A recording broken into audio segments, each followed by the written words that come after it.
To every child and family who've needed us since 1875, and all who support us, our hospital needs no introduction. But just in case, it's SickKids versus the greatest challenges in child health. How do we deliver on our mission? Healthier children, a better world. We see over 130,000 patients a year. We perform 89% of Ontario's complex kids' heart surgeries and 60% of children's heart transplants in Canada. We discovered the gene for cystic fibrosis so patients live longer lives. Our neonatal intensive care unit is the busiest in Canada. 850 plus critically ill babies a year come here. We're a research powerhouse with 1,900 scientists and staff and a training magnet, attracting nearly 600 clinical and research fellows from around the globe every year. Newsweek ranks us number 2 in the world's best specialized hospital category in 2025. SickKids' first 150 years of excellence has been driven by philanthropy. And what's next? Precision child health for every patient we see will be too. We heal Canada. We heal the world, and we're going to heal the future.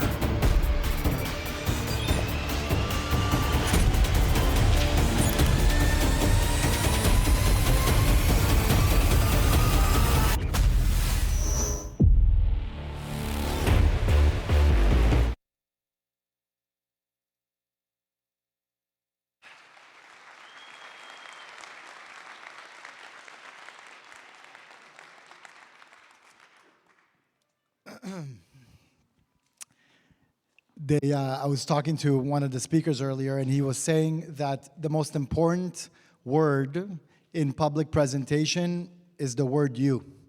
You. Simple enough, but when I'm standing in front of you, I really think about us, collectively, this real estate community.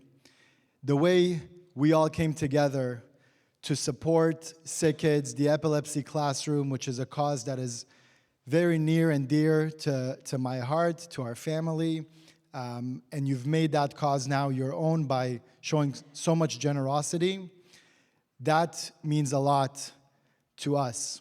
And you've shown that when we all come in a room, we can move mountains. And in this case, we're moving mountains for SickKids and the Epilepsy Classroom, these children that really rely on our help, and we're able to give them the kind of privilege that they otherwise wouldn't have been able to get. So I just want to take a quick second for you to give yourselves a huge round of applause for coming here today, for supporting the cause.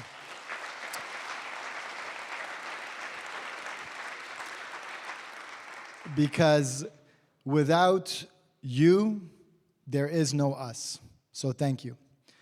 Now, gotta get a few house cleaning items out of the way.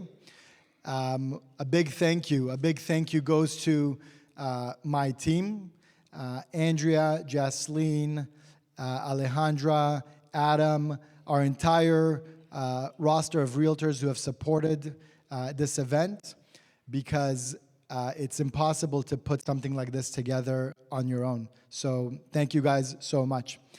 The reason why we wanted to hold this event is because we really feel like whenever we come together as a community of realtors, as a community of developers, and we get into the same rooms, some magic happens in our conversations. And that is the biggest driver into getting this event on every year.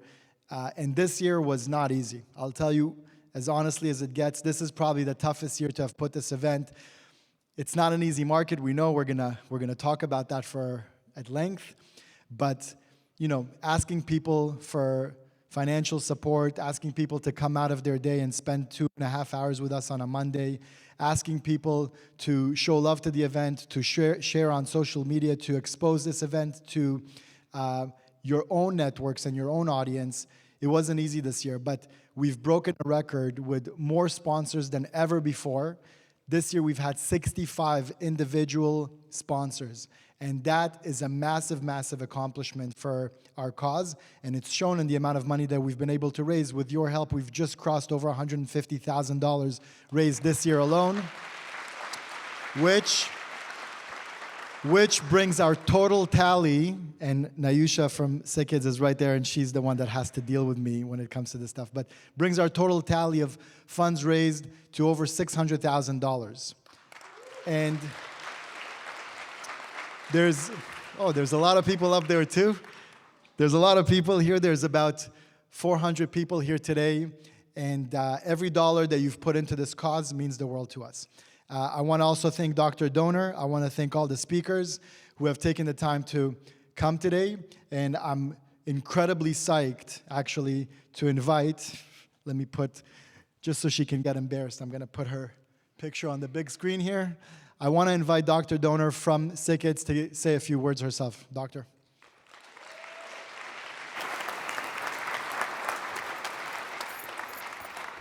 Thank you, Ryan. I think I have like a little fancy mic. Okay. Thank you. Amazing. Yeah. Thank you so much. I'm so excited to be here. I've heard a lot about this event, but I've never attended before, so it's just fabulous to be here this afternoon. And I know that you're here to talk about your work, to network with your colleagues, talk about how to build excellence in your field. Just before you do that, I'll take a couple minutes to tell you a little bit about excellence in my field. So I'm a pediatric epileptologist, which means that I treat children with epilepsy. I'm also the head of neurology at the Hospital for Sick Children, or SickKids as we like to call it. And so my work is, among the other things I do, I lead the comprehensive epilepsy program at the Hospital for Sick Children. That means that I treat children with epilepsy. Now, epilepsy affects about 1% of the population, and for about 70% of those people, seizures are actually relatively well controlled with standard therapies. You have 400 people in the room today, so perhaps you have some people with epilepsy who are affected by this relatively common condition. But for about 30 or 35% of children with epilepsy, seizures actually are not controlled by standard therapy. That means that those children continue to have scary, unpredictable, sometimes even life-threatening seizures throughout their lifetime. And for those kids, SickKids is often really the last stop on their and their family's kind of odyssey of trying to find a treatment, trying to find a cure, even trying to improve the quality of life of those kids living with epilepsy. We see kids obviously from the GTA, across the province, across the country, and really across the world. That fancy video told you that we're #2 in the world. That includes hospitals like Boston Children's Hospital and Children's Hospital of Philadelphia, which obviously have very different funding models. But we strive at SickKids to be the place that finds the solution for children suffering with epilepsy. And one of the ways we do that is by continually innovating, continually looking for what's new and how can we make it better. You will not be surprised to know that that is an expensive proposition and something we cannot do without donors, as Ryan described. One of the best examples of that really bespoke, innovative, individual care that we provide at SickKids is through the epilepsy classroom that Ryan mentioned. So the SickKids Epilepsy Classroom partners with the Toronto District School Board to provide education on site at SickKids for children living with epilepsy. They are in a small classroom setting. We all know how strapped the school system is and how it is when a kid requires some extra services at school. So often the kids in my practice who I see, who are attending school, of course, the focus of the classroom teacher and of the school is about keeping kids safe from their epilepsy, like so they don't have, or they're not in an unsafe setting if they were to have a seizure at school. And really the education piece kind of gets tossed aside. What we do in the epilepsy classroom is we keep kids safe, and they're actually on site at the hospital, and we also make sure they're learning. The education is tailored exactly to the child. Kids can stay for 1 or 2 years, sometimes half a year, depending on the child. And they go back then to their home school And I've seen kid after kid after kid come in with significant learning challenges and return to their home school at their grade level of their peers. It's a remarkable thing. The most remarkable thing about the epilepsy classroom, it's 100% donor supported. So that means that the work that you do, Ryan, to raise funds for us supports that work. And if we didn't have things like Dive In for Developers, we would not have places like the epilepsy classroom for children living with epilepsy. So for that, I say a tremendous thank you. I wanted to share, that's basically what I wanted to say. I just really want you to know, some of the things that we do that are bespoke and individual. And this year, funds raised will also be extended to support beyond our epilepsy classroom to our greater epilepsy program and some of the work that we're doing on our campus to improve our campus and our infrastructure. You guys should know about things like that, infrastructure and building things. I don't know anything about it. But one of the key here is that we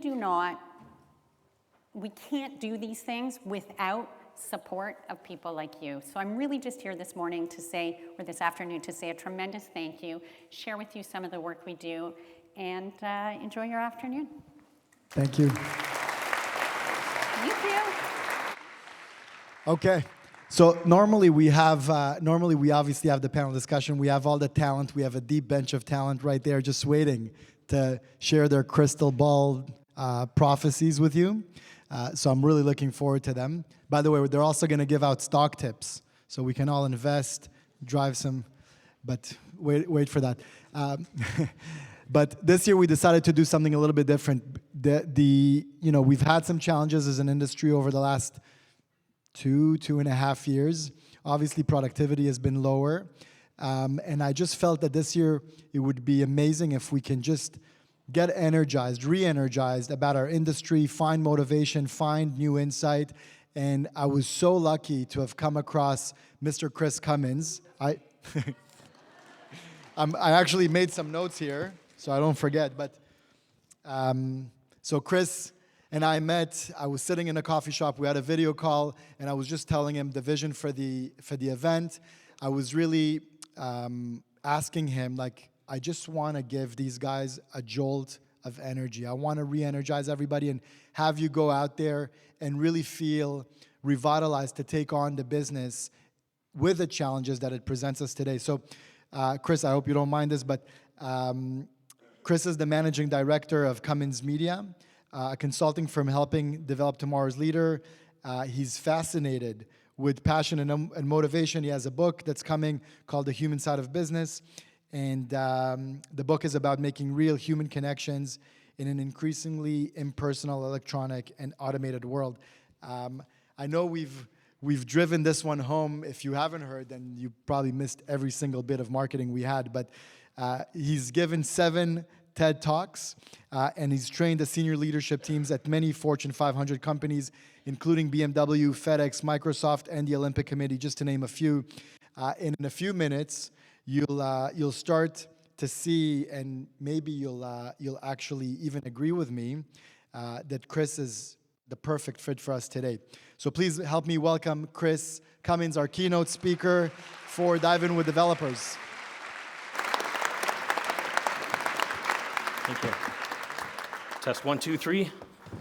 Another round of applause for this incredible human being, please. Great job. Well done.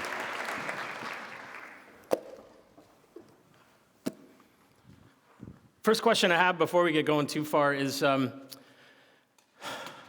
would you object if I lost the jacket? We got 5 people. This is the interactive component. Can I take my jacket off? Yeah. Okay, awesome. Thank you. Better already. You cheering? Jacket. Okay, we're gonna roll the sleeves up too, because this is gonna get real. Yeah, actually, just for fun, I wonder if can we turn the house lights up? Let's just have a look around the room for just a moment. Can we just crank the house lights? Let's have a look around. You made it, you're here, welcome. Just take a look around the room. This is a completely packed house. I see one empty seat, and that's where I was sitting. This is extraordinary. Just a raise of hand if you don't. Actually, by show of applause, have you been to this event before? Dive in with the developers. You've been here before? Okay, good. And do we have some first-timers? A show of applause. Are you here, first-timers? Okay. Now let's segment the room.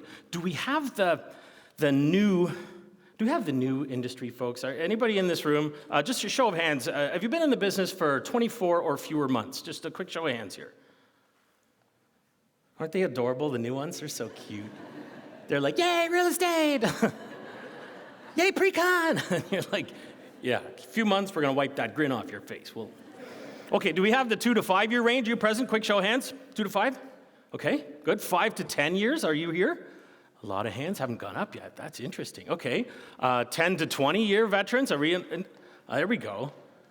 Cool, 20 year plus? Okay, now this got fun.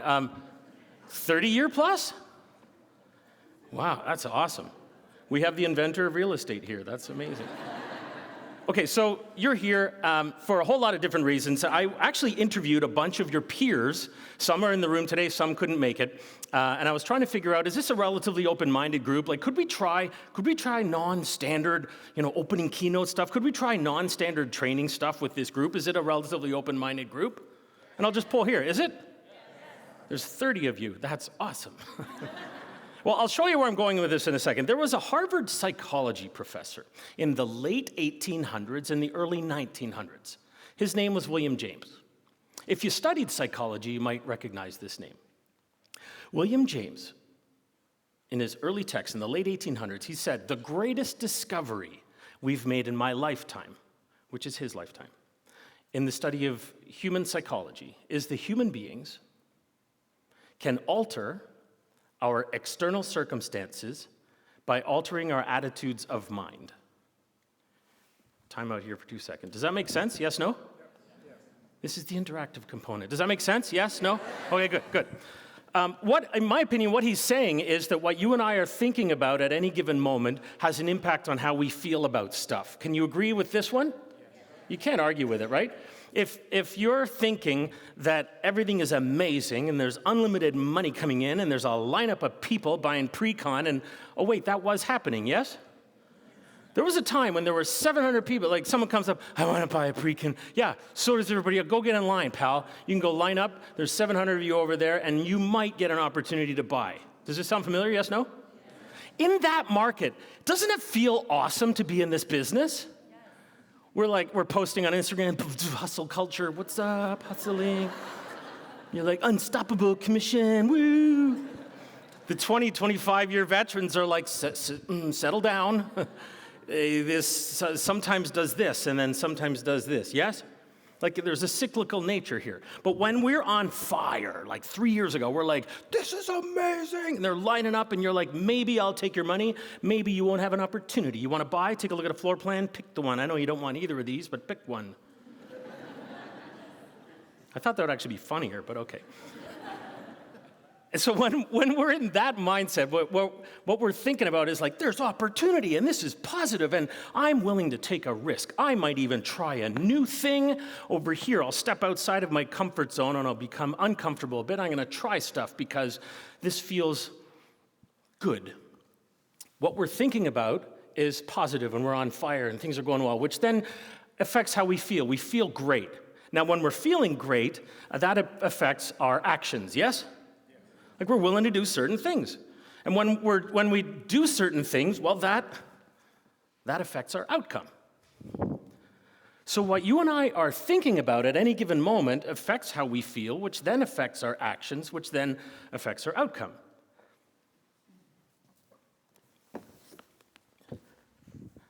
How's 2025 going so far? Are they lining up? No, someone expresses interest. They're like, "Hey, I was thinking sometime in the next 10 years, I might be interested in buying." Sit down. Sit. I thought that'd be funnier too, but okay, that's a bit too close. Right? It's this Things have changed. Now, if we're not feeling awesome about this business, then we're probably not going to try certain things. If we're not going to try certain things, then we're not going to have outcome. In fact, what I've noticed, interviewing many of your peers preparing for this event, and they were confidential interviews. I appreciate those of you that did chat with me. I'm not going to reveal anything personal about you. But I noticed that when the business is humming, we're having a blast, we're comfortable. And when we're where we currently are, there's this tremendous feeling of discomfort. And I would argue, confusion, yes? It's like, well, hang on, there was a maze at one time. There was a maze, and the cheese was here in the maze. And I knew that if I go through the maze, I will be able to find the cheese, yes? There's a great book, I'll save you the $20 if you want. There's a great book called Who Moved My Cheese? And the idea is that the researchers in this study, they took the cheese and they moved it over here. And the mice that sort of ran around in circles wondering why the cheese wasn't where the cheese was supposed to be anymore, they eventually starved. But those who were innovative, those who decided, you know what, I am nervous right now, I am a little bit scared, but I'm just gonna go look, I'm gonna see if I can find opportunities. We go find where the cheese is now. Make sense? This is not rocket science, but I want to share something with you, my friend. Someone said the other day, Chris, what are you gonna share at the conference that's brand new and cutting edge? And I said, I'm a professional reminderer. Like, I'm here to remind you of some stuff that you probably used to do that maybe you stopped doing, that I'd like you to start doing again. Is that fair? And because we got so busy, we got so caught up, we're like, I don't even know where to start now with this whole relationship building thing. Like, it used to be, bring your money, put the money down, and then let's find another person who wants to put the money down. Yes? And we became very, very transactional, which is normal. That's very normal. Now, our metaphorical cheese has been moved a little bit, and I've noticed when I interview the people who are still doing extremely well, whether it's in pre-con, it's in resale, it's in different markets across the country, it's in Toronto proper, those agents who are still making money in this current climate, in a lot of cases, they're no smarter than you and I, but they're willing to make a change. Does that make sense?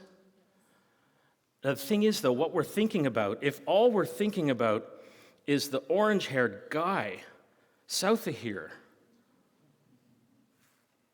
I'm not going to say his name. We're not going to. If we're only thinking about what's going on south of the border right now, if we're only thinking about problems, if we're only thinking about lack, if we're only thinking about people who are upside down right now in pre-con purchases, if we're only thinking about the negative, then we're going to see negative.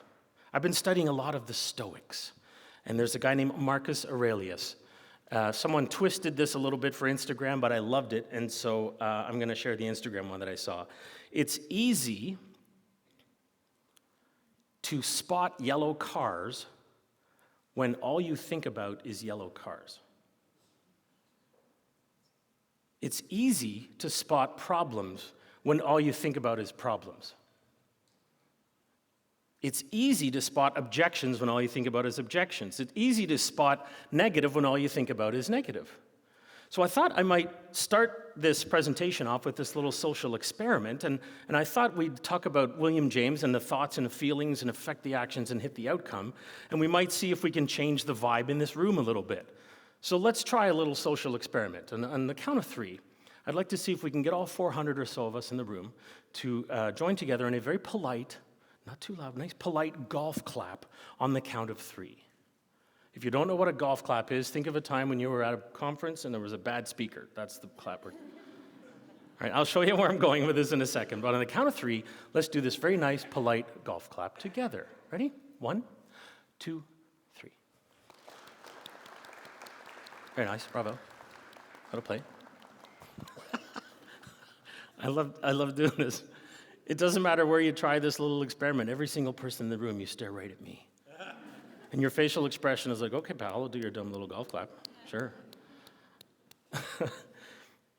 What is interesting is it's not just the thoughts that you and I have that affect our feelings, which affect our actions, which affect our outcome.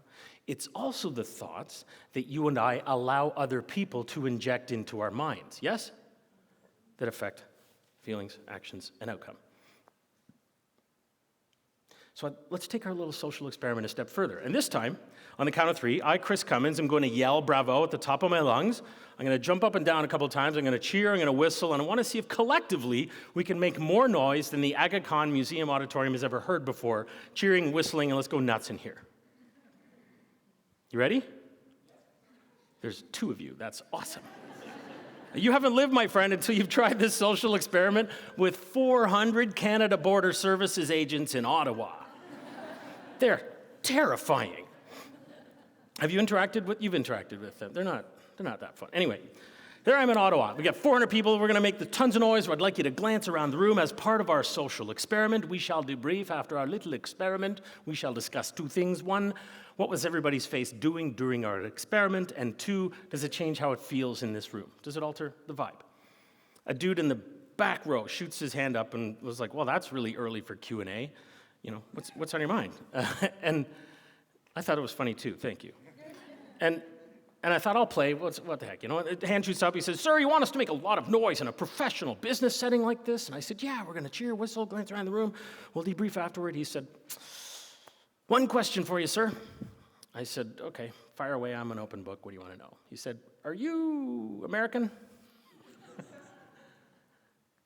The place flattened. They're like, oh, I was thinking that too. I said, if you must know, I was born in North York Branson Hospital. I grew up in Streetsville, Ontario. Go Hazel McCallion in Mississauga. I went to high school in South Mississauga. I live in Leaside now, North Leaside, if you know the area, Bayview and Eglinton. And we got 3 kids. We got an 18-year-old boy, a 16-year-old girl, a 13-and-a-half-year-old boy, defenseman, forward, goalie. Life is hectic in the arenas. Why does any of this matter? He said, well, sir, you want us to make a lot of noise in a professional business setting. And I said, yeah. He said, we can't. I said, okay. And he's got a big smile on his face at this point. I said, you know, okay, I'll bite. Why not? He said, because we're Canadian. And I said, well, so am I. Let's just shake it off for half a second. And really, I was just humbly asking them, and now I'm humbly asking us to please engage. Is that fair?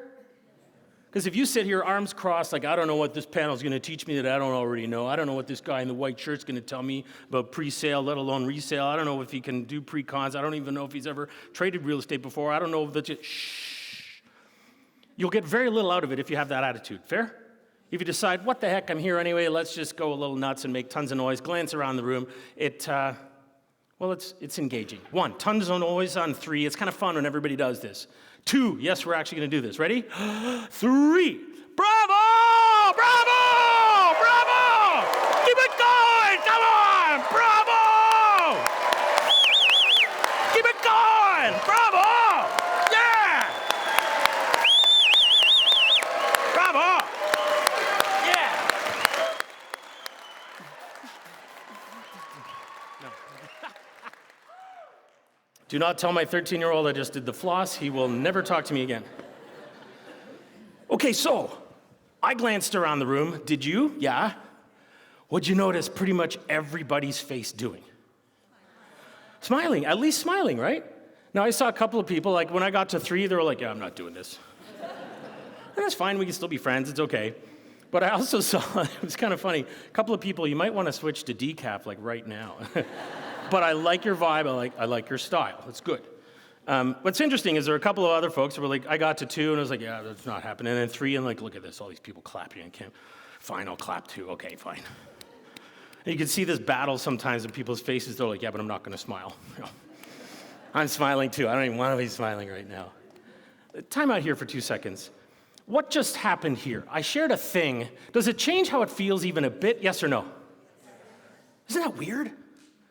This is just our brain chemistry because we were part of something for a second. There was like an emotional release. There was maybe a bit of catharsis. Your brain gave you a bit of dopamine because you engaged with a group of people.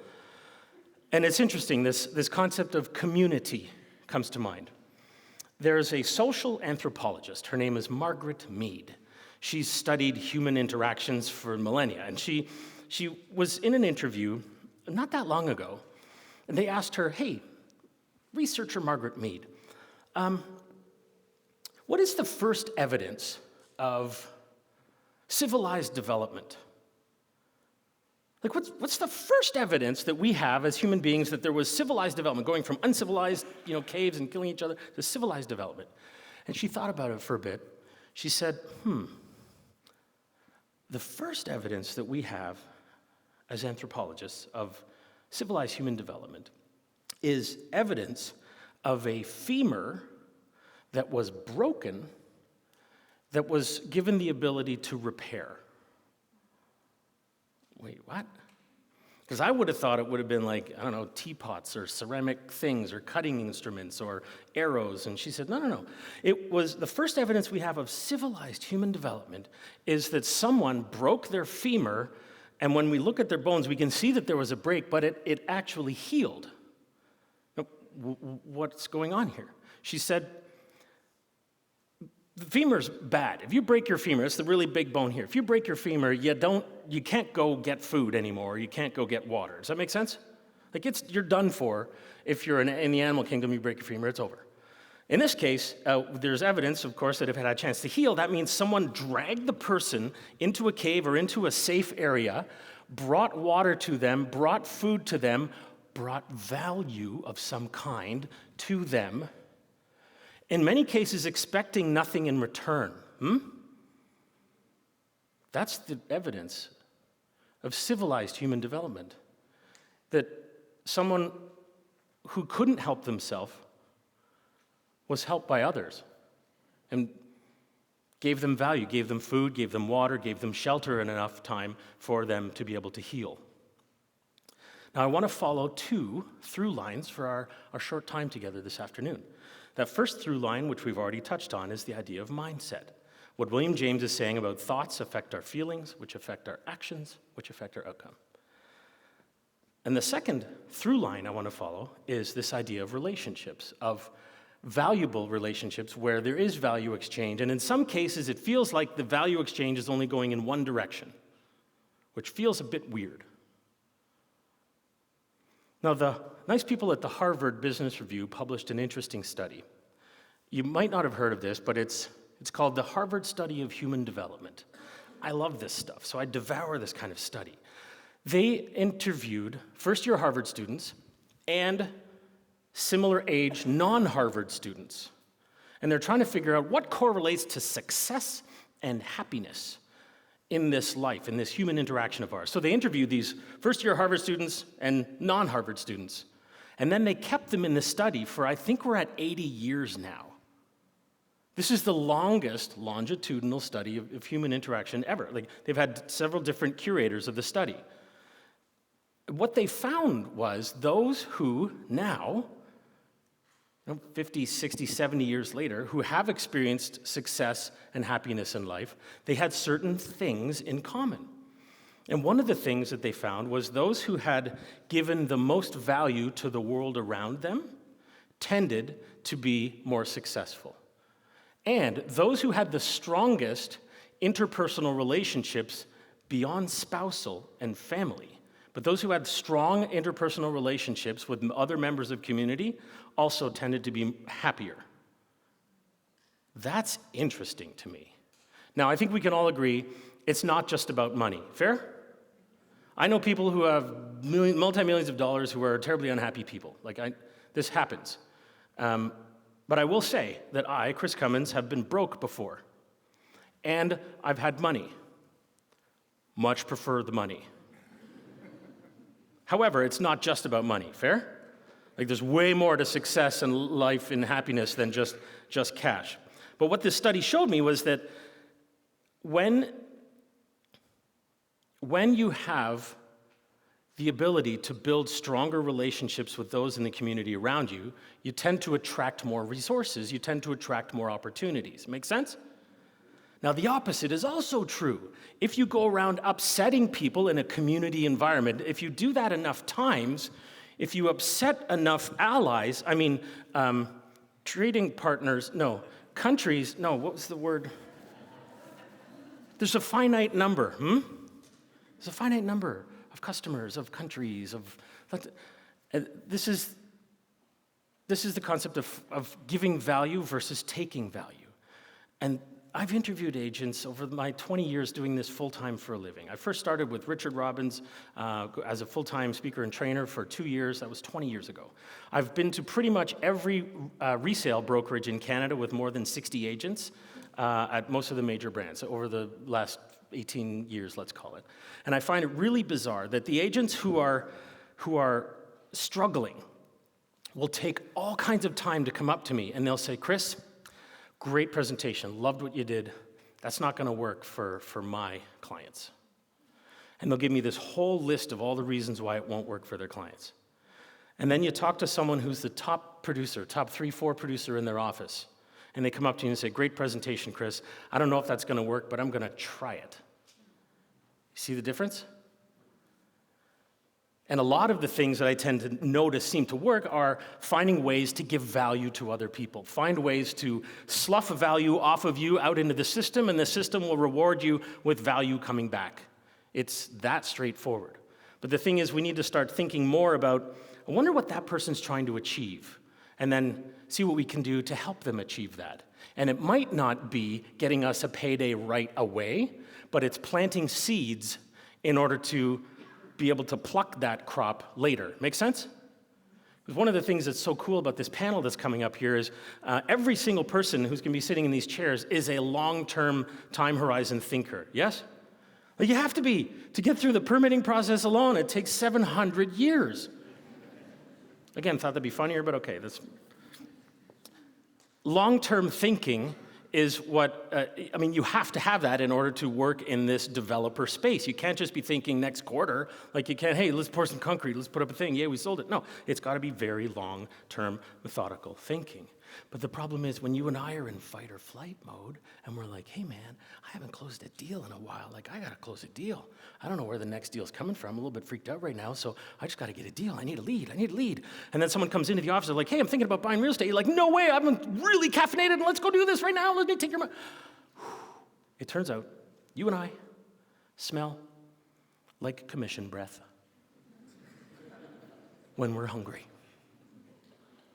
Someone walks up to you, they're like, hey, thinking about real estate. You're like, hey, how are you? And they're going, you don't even know my name. You just want to take some money. And what I'd like to do for our short time together is see if we can turn the dial a little bit, my friend, on figuring out what other people are trying to achieve and then help them achieve that. One of my mentors, a guy named Jim Rohn, who passed away, he's a fascinating human being if you get a chance to study his stuff, R-O-H-N, first name Jim. He said, you can get whatever you want in life if you would just help enough people get what they want. So what we need to do, my friend, right now in this current climate is we need to go reconnect with people who have parted with funds through us previously. We got to reconnect with customers. Chris, you don't understand. I put them in that condo and they're going to be really upset. Oh, well then don't call them. Don't call them. Why don't you just wait till some other agent calls them, lets them vent, makes them feel heard, makes them feel valued, and then does a transaction with them. Is that a better idea? No. But the fear, the nerves that we have, like, well, I don't want to talk to them, they're going to be upset. Yeah, they probably are upset. But if you connect as a human and you ask them, like, how are you feeling? How are you doing? I'm really upset, I'm pissed off, and this thing, this isn't. When humans feel heard and understood and seen, they calm down. Making sense? I learned that from my marriage therapist, by the way. Turns out all of this works in life as well as business. So here we are, we're on this little journey. We're talking about mindset and relationships. And when we find a way to give value to other people, they'll find a way to give value back. Now, according to the Harvard study of human development, they said, those who were the essentially net givers of value into the system, and I'm not just talking about the philanthropers that cut, multi-million-dollar checks, and we appreciate them very much. I'm talking about the people who, without any money, they just help someone make their day. You know what I'm talking about? You just give value to the world around you. It doesn't have to be monetary. That's a net giver as opposed to a net taker. And it turns out social psychologists and behavioral economists both agree on this concept. They call it the law of reciprocity, which you already know anyway. But if you give value to another human being, generally speaking, they'll find a way to give value back. And in some cases, in a really crummy climate, it could be you checking in with them and letting them vent, and then helping them get what they want to achieve. Does that make sense? Now, you might not be able to help, like, look, I can't predict everything, nor can you, but I'm here to help. I'm in this relationship for the long term. I'm here to advise you over the next 35 years of transactions, and right now things are doing what things are doing. The wind is going to go do what the wind does. What you and I, Mr. and Miss Customer, have to figure out is, how are we going to adjust our sale? How can I help you with your portfolio? How can I help you with your real estate investments? Do we need to carry this? Do we need to let it go? What are we going to do? Do you want to sit and wait and see if you can time the market? I thought that'd be funnier as well, to be honest. Or are we going to try to do a transaction now? But the key is overcoming that fear. Because right now we're sitting at our desk going, okay, I need leads. You talk to the most savvy salesperson, the most savvy marketer, they will tell you the hardest thing is to come up with a good reason to reach out to people. Yes or no? It's like, I need a reason to call. Like, I don't know, I don't have a reason. You now have a reason to reach out to everybody you've ever done business with, just to check in on them. Hey, the climate's a bit weird. How are you doing? In some cases, you might be doing a CMA. You might be doing a bomb screen share walkthrough CMA. In some cases, you might be just being a shoulder to cry on. In some cases, you might be preparing to do a listing presentation in a resale environment. In some cases, you might be bringing in a new investor into your presentation center. But either way, my friend, you and I now have a reason to reach out to everybody we've ever done business with. Isn't that cool? This is a shift in mindset, though. Like, oh, what if I reach out to them and they're upset? They're gonna be. But have the guts to reach out anyway, my friend. What's interesting is this Harvard study. If they're saying that people who gave value to the system, expecting nothing in return, and value would slough back up against them, let me ask you, when you give tons of value out into the system, are there some people who are awesome at the taking part, but they're not so great at the giving back? Yes, no? They're like, take, and you're like, hey, I've given a ton of value, whatever the value is. I mean, it's not monetary, it might not even be a transaction, but just, I've given you tons of value. And you're like, do you by any chance have any reciprocal value? And they're like, oh, yeah, you didn't realize this. I'm a net taker. Yeah, I take way more than I give back to the system. That Harvard study discovered that those who were net takers tended to be less happy and less successful. Interesting. It was the long-term thinkers who were planting seeds, helping other people achieve what they want to achieve in life, who then surrounded themselves with more cheerleaders and more people talking behind their back and saying good things. Because the people are going to talk behind your back, and you're going to talk behind the backs of others. But I want to suggest, my friend, when you speak well of someone else behind their back, it gets back to them. And when you speak ill, it also gets back. So this is the interesting concept of, the negative versus the positive. There are two different stories that I want to close our time together with. One is a 104-year-old Holocaust survivor named Alice Herz Sommer. There was a dude interviewing her, and they said, you're 104. You survived the Holocaust. What's your secret to longevity? Like, can you teach us some stuff? And this lady, she said, the secret. She looks back at the interviewer and she says, bear in mind, 104, been through a lot, yes? Been through a lot. Looks at the interviewer and says, my secret. I know about the bad. I can't do her accent justice. I know about the bad. It's there. I know about it, it exists, but I choose to look to where there is good. That hit me between the eyes. There's going to be negative in every interaction. There's going to be, and I'm not going to stand up here and say it's all unicorns and gummy bears. No, there's going to be negative. But if we're only focusing on negative and we're not looking at the 4 and 6 and 10-year time horizon, we're not looking at positive opportunity for growth, are humans going to get married? Yes. Are they going to get divorced? Yes. Are people going to get born? Yes. Are people going to die? Yes. Will immigration change? Maybe. Will we still have people coming to this country? Yes. So will there still be need for shelter? Yes. So you're in a phenomenal industry. But if we're only looking at the negative, we get up in the morning and go, man, it's really hard out there. Then you go talk to one of your peers in the office. You're like, how's it going? It's really hard. You hard. So hard. It's tough. And then someone else is like, hey, do you say it's hard? Yeah, come here. We're talking about how hard it is. Come on. Is it hard? It's hard. Don't do anything. Got it. Then we sit at our desk. We're like, boss, the phone's not ringing. Like, no deals are coming. I don't know what to do next. And then someone else comes in, writes a deal on the board. Someone else comes in the presentation center, brings in a new investor. And you're like, what the heck are they doing? And you realize they're looking for the opportunity in adversity, my friend. There's opportunity. We were going this way, and the wind was blowing this way. Now the wind is blowing this way.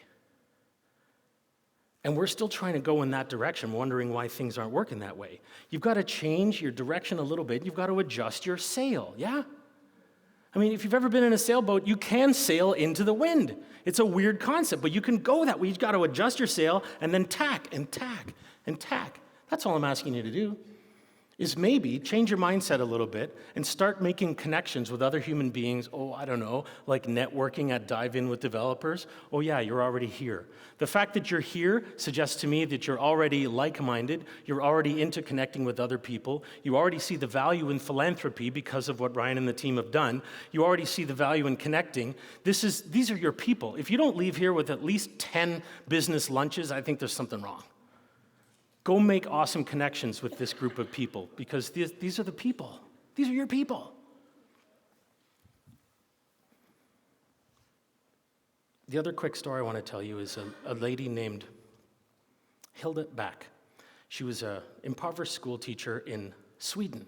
She heard about a charity in Kenya that was helping these impoverished kids in Kenya for $40 every 3 months. Just so we're clear, $40 every 3 months, not a lot of money. School teacher didn't have a lot of money, but she's like, $40, I can do that. She donates the $40 every 3 months to this charity. Dude gets some shoes, they hand him a uniform, they're like, hey, you can come to the good school now, someone else is paying for your education. He ends up graduating near the top of his class, gets sent to the good high school, not the bad one, graduates top of his class in that high school, gets a scholarship to University of Nairobi, graduates near the top of his class, University of Nairobi, starts writing speeches and being critical of the Kenyan government. At the time, they were engaged in ethnic cleansing and genocide, and it was really bad. He started making positive change in a country. Some Americans heard about this dude named Chris Mburu, and they started lobbying, and they said, hey, we got to get this guy awards of some kind. He ends up receiving the Fulbright scholarship. Dude attends Harvard Law School. Time out here. No shoes, mud hut, Harvard on scholarship. Isn't that cool? Ends up graduating from there, starts working for the United Nations, decides that law of reciprocity did a little click in his brain. He was like, click, someone helped me, I should help someone. I should give back. I should find a way. He calls his cousin, a couple other people. They're like, hey, give me $1,000, give me $1,000. We're starting this little charity. Not unlike Ryan's first attempt at running this. It's just like, call some folks, and we're going to do a thing, and we're going to get together, and we're going to come en masse. And this small group of people then grew and then grew and then grew. He decided to name it after Hilda, the lady that started his journey by paying $40 every 3 months, ends up flying her from Sweden to this tiny little village called Mitahato Village in rural Kenya, and she's like this tall, she's like Yoda. She's like, I couldn't believe they were starting something in my name. I gave $40, it's not much. Like, a documentary film crew follows them. They create a documentary called A Small Act. You can Google it, it's just A Small Act. It's a movie, you can rent it now. And long story short, Chris ended up marrying my cousin from Yonge and Eglinton, and my Uncle Roger and Aunt Nancy, they have a cow in Mitahato Village because Chris's parents have to give the bride's parents a cow. So there's like a cow of Uncle Roger and Aunt Nancy. But I got to meet Hilda. And I said, this Small Act movie, this Small Act is such a good news story. She goes, it's both a good news and a bad news story. And I was like, whoa, I don't see the bad news side. Tell me more. And she said, Well, the small act, a positive small act, it propagates like the ripples in a pond. Yeah, it goes tss, and then it bounces off other things. And you have no idea what it touches. And I said, well, that sounds like a great news story. She goes, the problem is that the negative small act propagates in exactly the same way.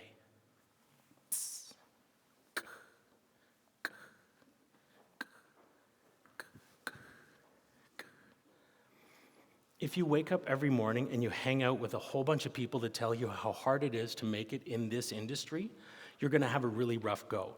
If instead you go find like-minded people like the 399 other people who chose to come into this room who are going to be rock stars in this business as things turn around, and you hang out with developers such as this esteemed crew of people who are building Toronto of the future, and you stay in touch and you keep giving value to other human beings in your database, and you maybe call and you give them CMAs, and yes, they're down right now, but eventually they're going to go back, and maybe some of them you're going to help get out of it, and you're going to do a listing presentation, and maybe other people are going to switch to resale right now. Maybe there's going to be change. You're going to change your tack a little bit. But my friend, never doubt, this was Margaret Mead again, she said, never doubt that a thoughtful group of committed citizens can change the world.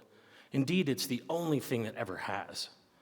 It's a thoughtful group of committed pre-construction agents, committed developers, committed Toronto politicians, committed broker owners, committed resale folks. It's the folks who see the value in networking, connecting, learning, and having a positive mindset that are going to dominate in this business. My name is Chris Cummins, and I passionately believe every single one of us here is one or two decisions away and one or two network positions away from an enormous growth in our business. We're waiting for things to be perfect. It's never going to be perfect, my friend. You adjust your sail just a little bit, and this is an awesome ride. Thanks for your time. I really appreciate it.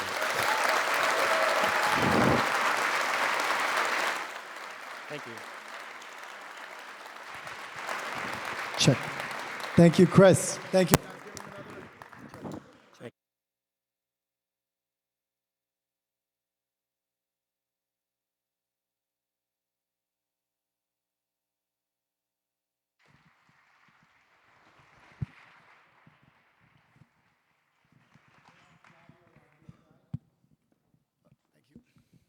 Okay, quick crew. Okay, guys, now to the crown jewel piece of the afternoon. I'm so lucky to have these distinguished developers agree to join us today to actually share their insights with us. I know there's a lot of desire to learn in this room. We all want to know what the secret formula is to turning this market around. This is the group that's going to give it to you. First up, the professor, Mr. Winson Chan. Give it to him. Yeah, Winson, please come up. So, I've met Winson in 2008, and he's been a great friend since. Thank you, Winson. Please have a seat. Thank you. Next up is none other than Rafael Lazer. Rafael from Almadev, the CEO, personal friend, and one of the most. Thank you so much. One of the most genuine guys in this business. So lucky to have him on our panel. Next, Chris. Oh, did I miss someone? No. Yes. Chris, welcome. From Equiton Developments, long history. Thank you so much for coming. Okay. Then we have Joy, Senior VP of Sales and Marketing at Capital Development. Give it to her. Please give it to her much, much louder than that because this is her first time and she is nervous as hell. So give her a warm dive in with developers. Welcome. And then last but not least, Mr. Bradford, Councillor for Beaches East York, Ward 19. Thank you so much. Yeah, really appreciate you joining us. Yep.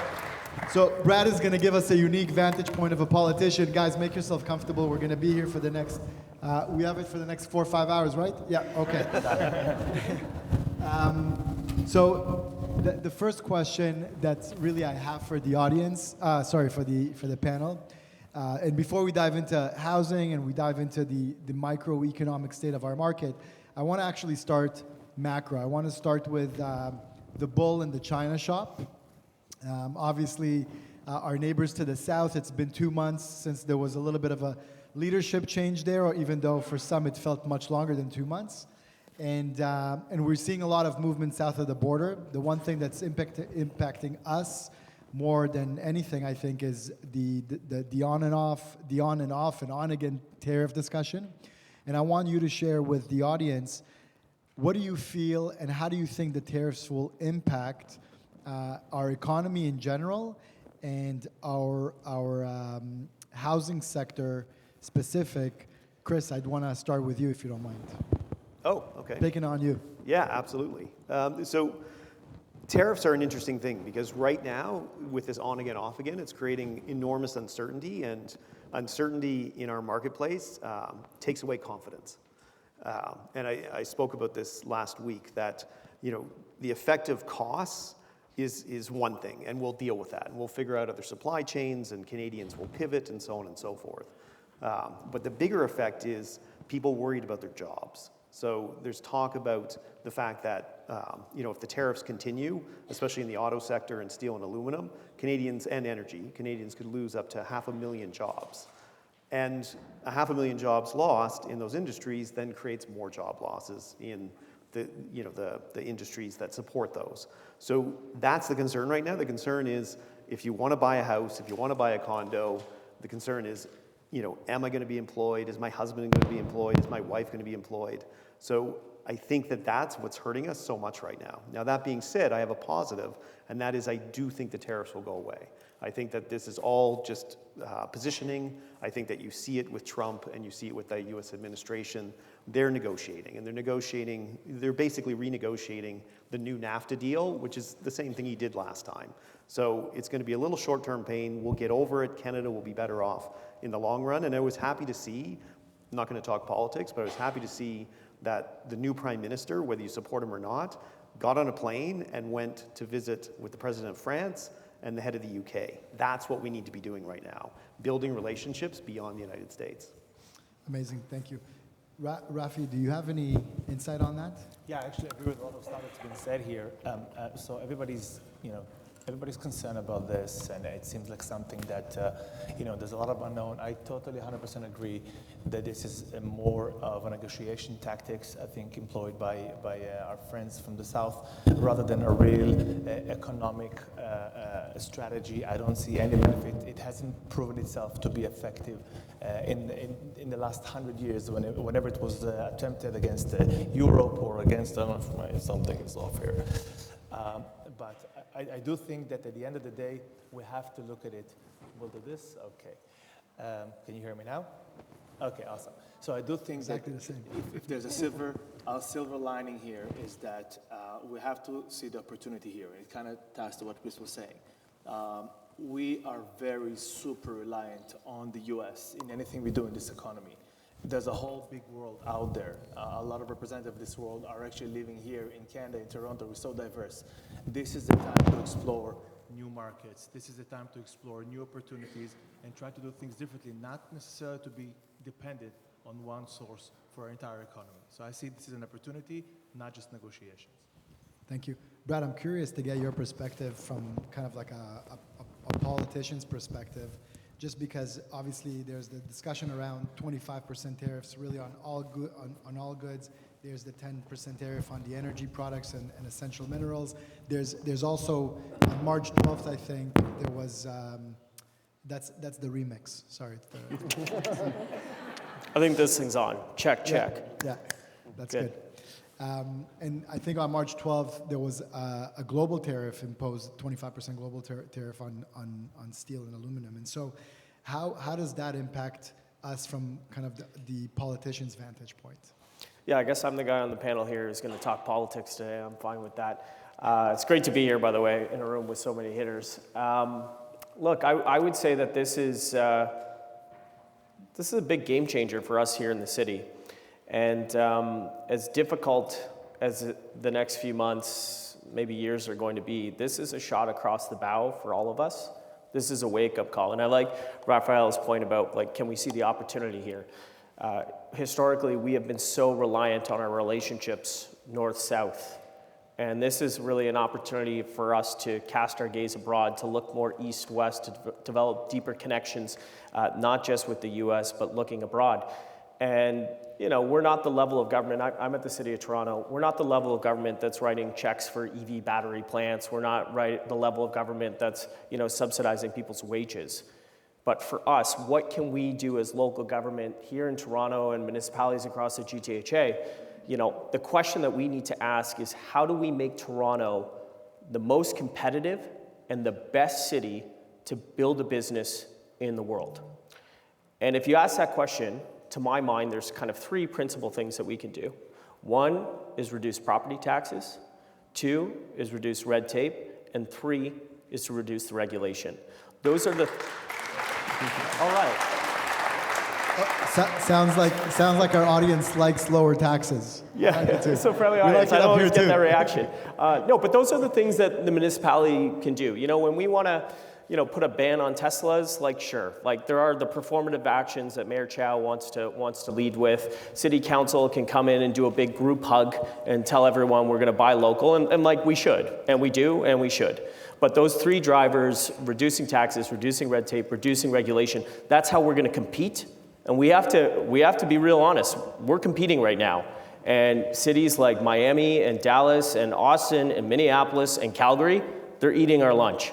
So if we want to get serious about building, if we want to get serious about attracting talent, investment, treasure, the capital, those are the things that local governments need to focus on. And the good news is there's a lot more work that we can do to improve the situation here. And that's why I think that there are better days in front of us. But it is a shot across the bow. It is time for us to wake up, give our heads a shake, and focus on what's going to drive investment here in this city. Yeah, it's really important to focus on that. Winson, I'm curious to hear from you. Aside from tariffs, are there any other macroeconomic effects that are impacting our market today? Interesting question. We started off talking about the tariff, right? Tariff, echo for the speaker, it's uncertainty. But interestingly, if you actually take out the tariff too, this is kind of negatively man-made affecting the negative condensation that we have. If you actually look back, and I really echo what Councillor Beck was saying too, think about the positive side of Canada. You think about it, if we were not as important, Donald Trump would not kind of attack us or using the tariffs too. And we have the natural resources, we have a lot of good deliverables that we have a global diverse workforce that we have, and focus on Toronto too. We are going into a metropolitan city already. We have all the five-star hotel, all the major league sports, and then also it is an incredible tech hub, attracting a lot of global talent here in the city. And then also let's talk about even production too. We see a lot of investment from Netflix, Amazon, all incoming too. So what I'm trying to say is if you actually take away the tariff tax, we are actually going into a good fundamentals that we could focus on too. Yes, we are still dealing with one of the most tough situation that we have now with the interest rate. We have technically we're kind of in a World War III happening, and with the supply chain issue and all that still. With all this still, we collectively do take a look at your real estate sales. Yes, we short a little bit about our sales volume, but take a look at the average price. We do an incredible job to do an incredible amount of sales to keep us afloat. Toronto is it's a resilient city, focus on the good, and there is a lot of deliverables that we'll be able to do the sales and marketing for not just the development of the city, but also the sales and marketing for Canada, and most importantly, state of Toronto. Yeah, I agree, but really, I want to, Joy, maybe I'll defer to you for your perspective on it as well, because our market, aside from the tariff, we are still facing some real hurdles. The agents in the room are out there every day trying to sell resale or pre-construction, and they are facing not only on a micro scale objections from their clients, but from a macro scale, there are influences in our market that have prohibited the market from trading in the levels that we were accustomed to. And I don't mean, the peak of 2022 or end of 2021, but I mean when the market was trading just at a healthier rate. And so I do want to get from you, Joy, are you able to identify a few of those factors for us and kind of elaborate on how you think those factors are affecting the market today. I think when the biggest start of the market changing that this whole thing has started was interest rate. So at that point, people were worrying about interest rate going higher, and now that it had gone at a highest point, and now we're going down and reducing the interest rate, and now we kind of see the tariff coming. I think there will always be factors that will affecting the market and have the price that, you know, the purchaser is always worried about something negative about the market. So if we do focus on, we live in a Canada, Toronto, you know, a metropolitan global city, like what Winson was saying, as humans, we're going to be, you know, growing, you get old, and you're going to have kids. So buying and selling real estate is something that we cannot live without fundamentally. And if there, to put it simply, math, if there's only so many housing supply for an increased amount of people, eventually we're gonna run out of supply to, you know, support a market. And obviously, when you have a big supply, a small supply with a big demand, then the pricing is going to go up. I think that's just my view of it. Yeah, and we'll dive into that deeper. Chris, do you think things like the realities that we're facing as it relates to our labor market, right? We're expecting 700,000 trades out of a 4 million person pool of trades to retire in the next 3 years. That's losing 20%, almost 20% of our trade workforce. We're not replacing that trade by nearly enough people. For every 10 people that come out of skilled trades, you only have about 2 or 3 people that go into skilled trades. So that's going to be a hurdle. I'm wondering from you, are things like inflation, are things like that upcoming trade availability deficit, are things like a weak Canadian dollars, do those things play into effect at all in our market? Oh, there's a lot to unpack there. You know, it's interesting because when we, just following on what Joy said, when we think about, you know, what led to this kind of crash, and part of it, yes, was the interest rates increasing like crazy. But what I look at is I try to look at things and think, what's different today than maybe 5 years ago or 7 years ago? And what has reverted back? And I'm going to get to your answer. But like interest rates were a problem, they're not a problem anymore. Okay, 2.75 Bank of Canada rate historically, we're well in the neutral zone. Yep. Okay, you can get fixed-term mortgages in the 3.5, 3.7, 3.9. So interest rates are no longer an issue. So we got to stop talking about interest rates. Okay, what else changed? Well, legislation changed. So back in the good times, and I don't mean the good times of 21 and 22, I mean the good times from 1997 to 2018, 19, before COVID, when the real estate industry was very strong and was robust even through the Lehman Brothers collapse. What was different then? Legislation. What legislation? Foreign ownership ban. Our federal government decided let's ban foreign ownership of real estate in Canada. Why are we doing that? Canada needs to grow. We need population growth. We need immigration growth. We need foreign investment. And I've always said this. Imagine if the governor of Florida, and actually that could happen now, but imagine if the governor of Florida said, that's it, no Canadians can buy real estate in Florida. The state of Florida would go bankrupt. Like, it's ridiculous that as a global city, Toronto, and as a G7 country, that we don't want foreigners to invest in our economy. So we need to do that. As far as the trades are concerned, I'm less concerned about the trades because long term, what's happening with trades is trades are actually being run more efficiently and replaced with technology. So that's another thing we need to do. So what's different today than was different 5-10 years ago?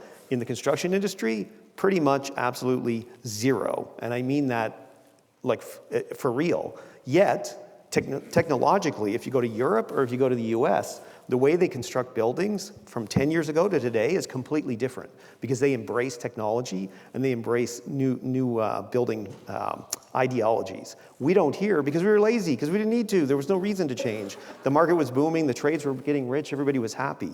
Now we need to change things. So now I'm going to turn to my friend, Mr. Bradford. This is where we do need to change regulations. So one of my biggest pet peeves, Toronto Green Standards. I love that we're going to solve climate change as long as we're south of Steeles. Like north of Steeles, we don't give a shit what happens with climate change, but south of Steeles, we're going to solve climate change. We need a national green, thank you. Tell us how you really feel, We Chris. need a national green energy policy, and what that'll do is it'll allow trades and technology and our consultants to actually take the best practice from across the country and apply it to homes here in the GTA. And then the other thing we need to do to solve labor, which is exactly what happens in the US, is there can't be any interprovincial barriers to the movement of labor nor the movement of goods. And that will help a lot as well. Because what happens is, in real estate, the whole country doesn't boom at once. So when Calgary's hot and Toronto's slow, let the Toronto trades go to Calgary and make some money, and vice versa. When Calgary is slow and BC is slow and Quebec is slow, let those trades come to Ontario. But don't make them recertify. Don't take away the fact that they've been working for 10 or 15 or 20 years. We're 41 million people. Recognize the trades across the board. Yeah. So there's my answer. Wow, thoughtful answer. Brad, there's just no way we can move on without me giving you a chance to reply to that. And just the team in the back, if I could just get a bag of popcorn just to take out while I... Well, I should have been taking notes because there were so many things that I wanted to sort of tee off there. You know, Chris is right. Like, we have come through an era of successive administrations at all three levels of government that have been more focused on performative politics than reality on the ground and actually driving towards outcomes. And whether you're talking about, you know, Toronto Green Standards, us leading the way south of Steeles, vacant home tax, double land transfer tax, you know, all of these things are punitive measures that stigmatize the people who are involved in the housing sector. And, you know, politicians, we beat our chests all the time talking about we need more housing, and yet we also beat up on the people who are actually building the housing and involved in the real estate sector. And that is such a big part of the Ontario economy, of the Toronto economy. And Chris is right to say, we got to keep those people on the tools, keep them swinging the hammers, and, you know, federally looking at opportunities to make it easier to take your talent and your trade to the next job site is something that we all ought to be doing. I like the point about, you know, the construction sector here in this country. You know, the only industries that are perhaps more stagnant is like railroads and utilities. And, like, you know, if you looked at how we did it 100 years ago, it's not so different than how we do it today. How are we as a local government driving and pushing innovation?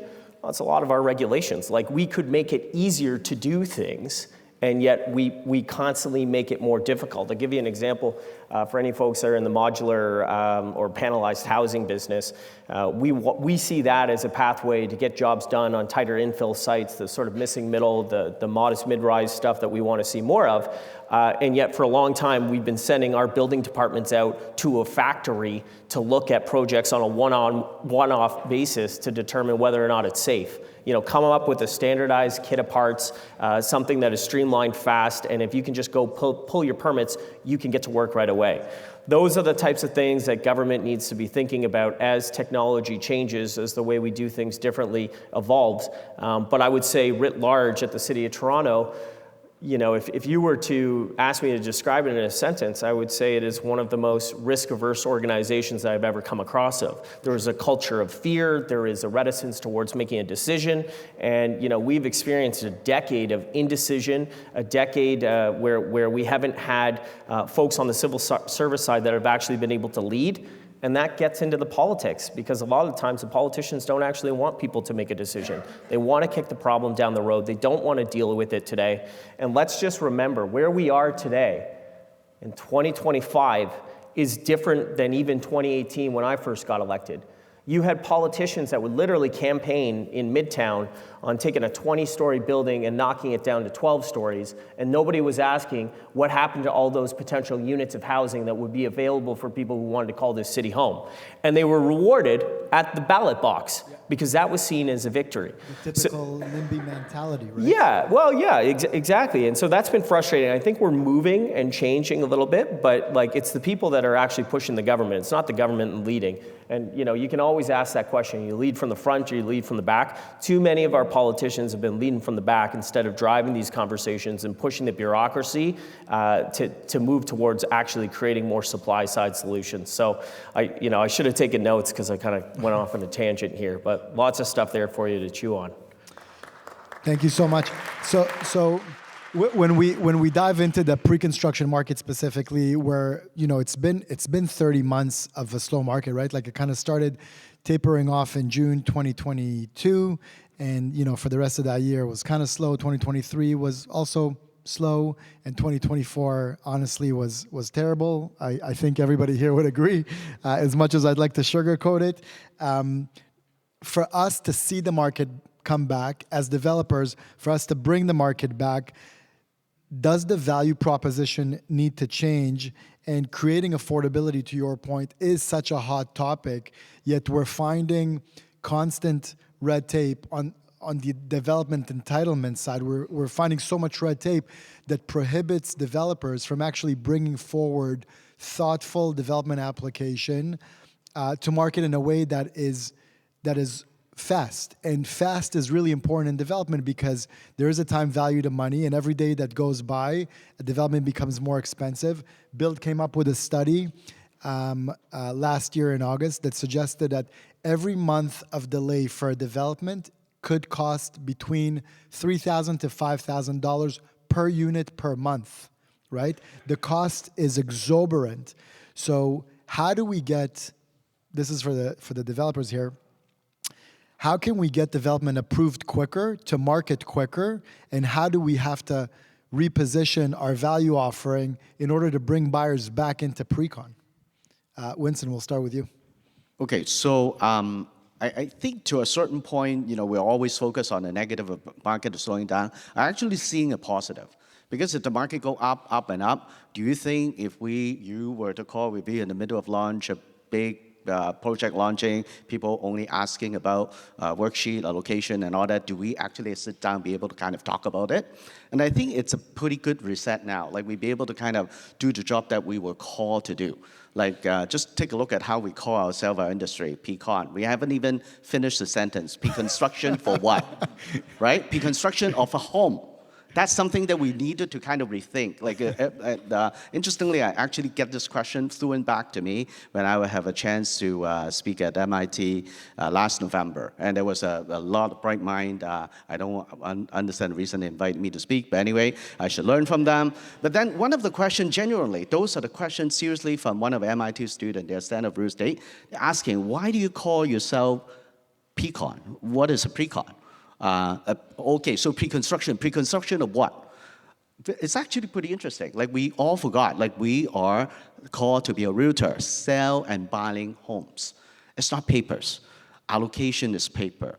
Worksheet is paper. And sometimes I remember some of the realtor here say, oh, why would you give away this unit? And interestingly, last time I checked, yes, there's a worksheet, but there's no transaction, no deposit. And then how come I'm giving away your unit to somebody else? So like some of the lingo, it was a great market, don't get me wrong, but now that I think it's a good thing that we needed to kind of go back to the basic, do the sales and marketing for home, not just the pre-construction. So it's a good time for us to kind of reset and learn about what we were supposed to do. Definitely, but from a municipal perspective, Rafi, maybe you could speak to it. How can we get the thoughtful development, not just any application, but thoughtful developments approved in a way that enables developers to actually bring product to market quicker, which Brad, for the benefit of the city, would make it more affordable, right? Like if a development can get approved, I'm just throwing out a number here, if a development can get approved in 6 months versus in 2 years, naturally the price that development could be offered at would be lower. So what tweaks are required from a municipal process perspective in order to enable developers to bring that to market and happen quicker? Yeah, well, a lot. A lot can be done, and a lot needs to be done, and a lot is actually not happening these days as we speak. I would say that most of the departments in the city of Toronto in particular are probably overwhelmed, understaffed, and we got to get more brains, we got to get more people into departments such as the planning, engineering, don't let me even start on city legal, and really get things to move faster. You spoke about proposition. Well, the proposition is right here. We live in Toronto, we live in the GTA. It's, in my view, probably the best city in the world. It's the second largest service hub in North America. It's an amazing place, it's an amazing city. It's a proposition in of itself. The reason the market has gone down is first because, you know what, spoiler, markets go down. It happens everywhere, it happens all the time. Things go up, things goes down. I like your proposition about this being a correction. I totally agree. There was a perfect storm with interest and with this and with that, and everything is great. At the end of the day, we live in an amazing place. We live in an amazing country. We have hundreds of thousands of people coming here every year. Most of them come to Toronto because it's such an amazing place. And most of them need to live somewhere. And we have to build that somewhere. And what we need to do, municipality-wise, provincially-wise, federally-wise, is to stop looking at the past and trying to work our way through based on the past. We should look to the future. So if I'm filing a rezoning application and I'm being judged as a developer based on an official plan that was drafted 20 years ago, that doesn't work. That didn't even work 20 years ago when it was drafted, to be honest. That doesn't work. We need to think about what's going to happen in the next 20 years, not what happened in 2005, how it's going to look like in 2035, 2045. And that mindset is very much missing, certainly in city halls, in some of the council members. I'm sure you'll agree. We need that vision. It starts with the understanding. We need to look at the future. It carries on with providing the departments of the city the tools to get it done faster and in a healthier manner, looking forward, looking to the future. When we get that done, everything will solve itself. Yeah. Sounds so easy, no?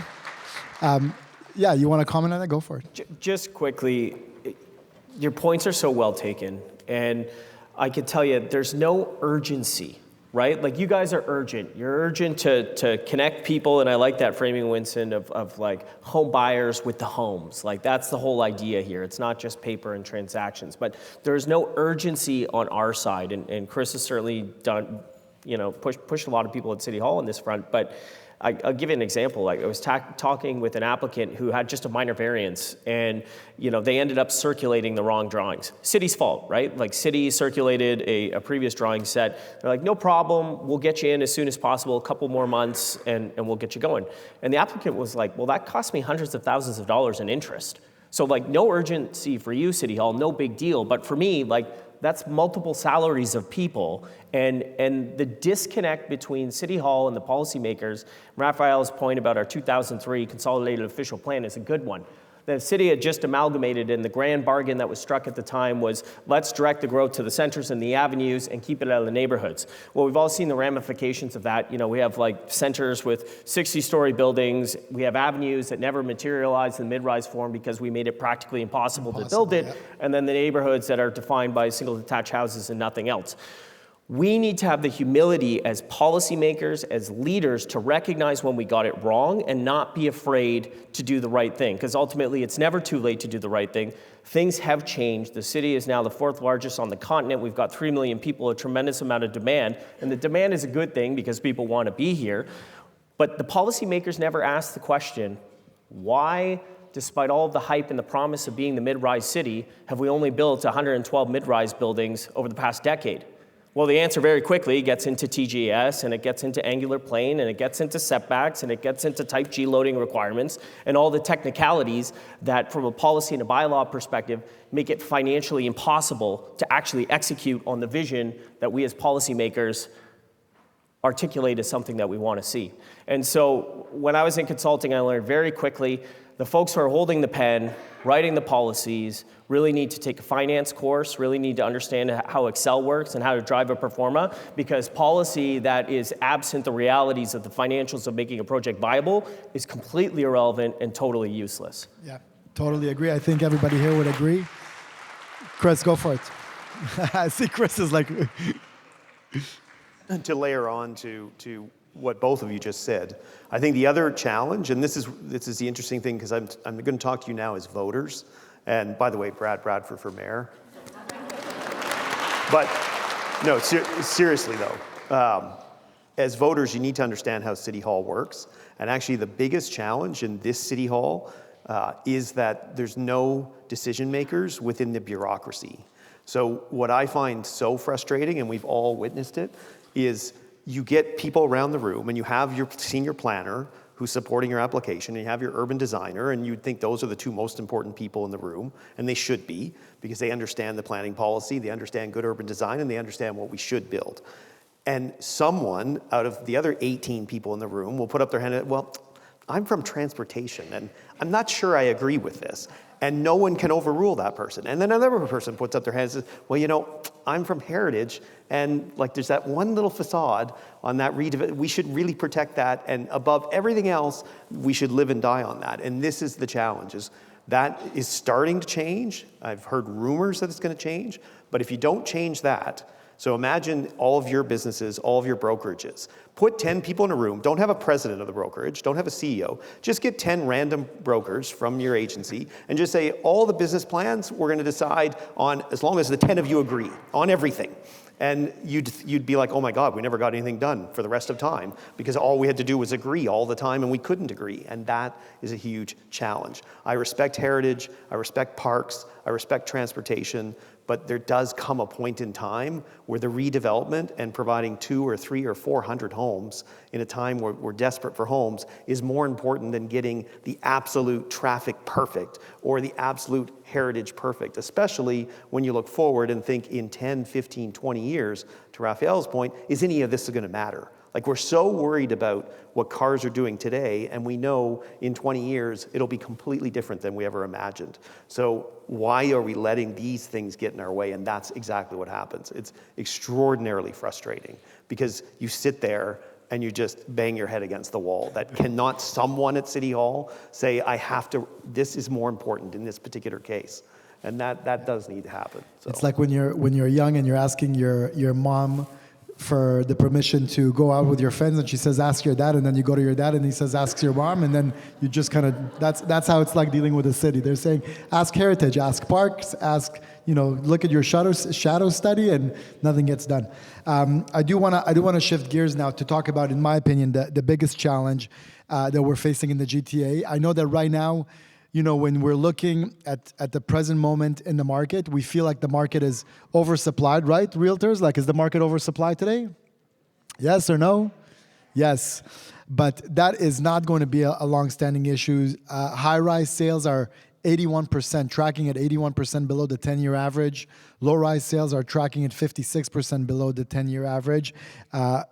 Unless we start selling pre-construction homes and condos, we're not going to start building pre-construction homes and condos. The two are intrinsically tied together.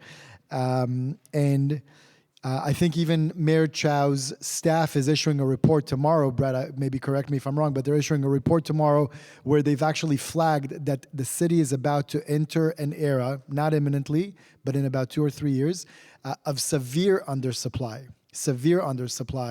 And I think they're going to present that study to Mayor Chow tomorrow. There's high construction fees, high financing fees, even though the interest rates are dropping. We're looking to create affordable housing, but we have incredible taxation on new housing. And I'm going to just recite some of the costs here. I have them in front of me. Just by you clapping, how many of you think that in the city of Toronto, development charges, cash in lieu, community benefit charges are between $50,000 and $100,000 for condos? Clap if you think they're between $50,000 and $100,000. Clap if you think they're between $100,000 and $150,000. They're between 100 and 150,000 on condos, okay? For homes in Toronto, $195,000 in fees per home. So if you're selling a condo for $800,000, about $140,000 is just taxation. And this is a long leadway to an answer, to a question. But Joy, really, I want to get from you, like, what happens next? What happens next? We know that the market is oversupplied now. We know construction is not starting nearly as much as we need. And even the city is now identifying that DCs are too excessive and we're going to have an issue with supply. What happens next? I'm supposed to be the magic 8-ball to tell everybody what's going to happen next. So I think if you are very... I think now everybody had their own fair share of up and down in the real estate, and I think all the investors who had owned multiple property where, everybody seemed to be more data driven than ever because information now just gets around very fast. So if you look at any report or any project really finishing in 2027, 2028, and we were supposed to be having project completion in 2029, which I think right now is 0. There's really nothing starting, I think, 2027, if you look at the urbanation report. And I think slowly now that there are a ton of purchasers who are standing on the sideline, holding their cash, trying to see if the price will go down and they want to get into the market. And those people, I think now as the interest rate has dropped and balanced, that they will start moving into the market. And as they, I do see it myself, the resale market has been more lively than before. And I think when people start getting in, and it's funny how real estate works, because one person, let's say 2019, as the price is going up, you can't stop them from buying condos. And now that everyone is kind of standing on the sideline and waiting to see if I should get in or not, and I think if we have a good momentum of the purchaser get in, and I think everybody will follow. And I think with some help from the city, hopefully some break on the development charges. It's not just up to Brad. Not just you. Mississauga is doing it, Vaughan's doing it, Toronto, hopefully, I think, to follow, to give the purchaser a break on the development charges and, all things related for taxation, I think. Yeah. So Bill is actually in the report that's going to be shared with Mayor Chow, not tomorrow, Wednesday. Her staff has identified, which is kind of like a typical city thing to do. They're proposing, their solution is to propose DC deferral on 3,000 units. 3,000 units is like dropping a drop of water into an ocean. It doesn't change and doesn't really shift the issue. Build is pushing for a complete removal on a timely basis, a removal of all DCs for the time being, just so we can start constructing homes, because this is one of those markets where the pendulum is all the way to the left, with every single factor that could go against the market's gone against the market, which is, we've had to curb immigration, we've had high interest rates, we've had high borrowing costs, political instability, a PM that stepped down, no election in sight unless an election is called on March 24th when Parliament continues. There's just so many things that affected the market and swung the pendulum all the way to the left. My fear is that the pendulum, when it swings back, it won't just stop perfectly balanced in the middle. It's going to go all the way to the other side. And if you think the city has an affordability issue now, I think we're going to face a pretty harsh reality when it comes time to, like Joy said, 28, 29.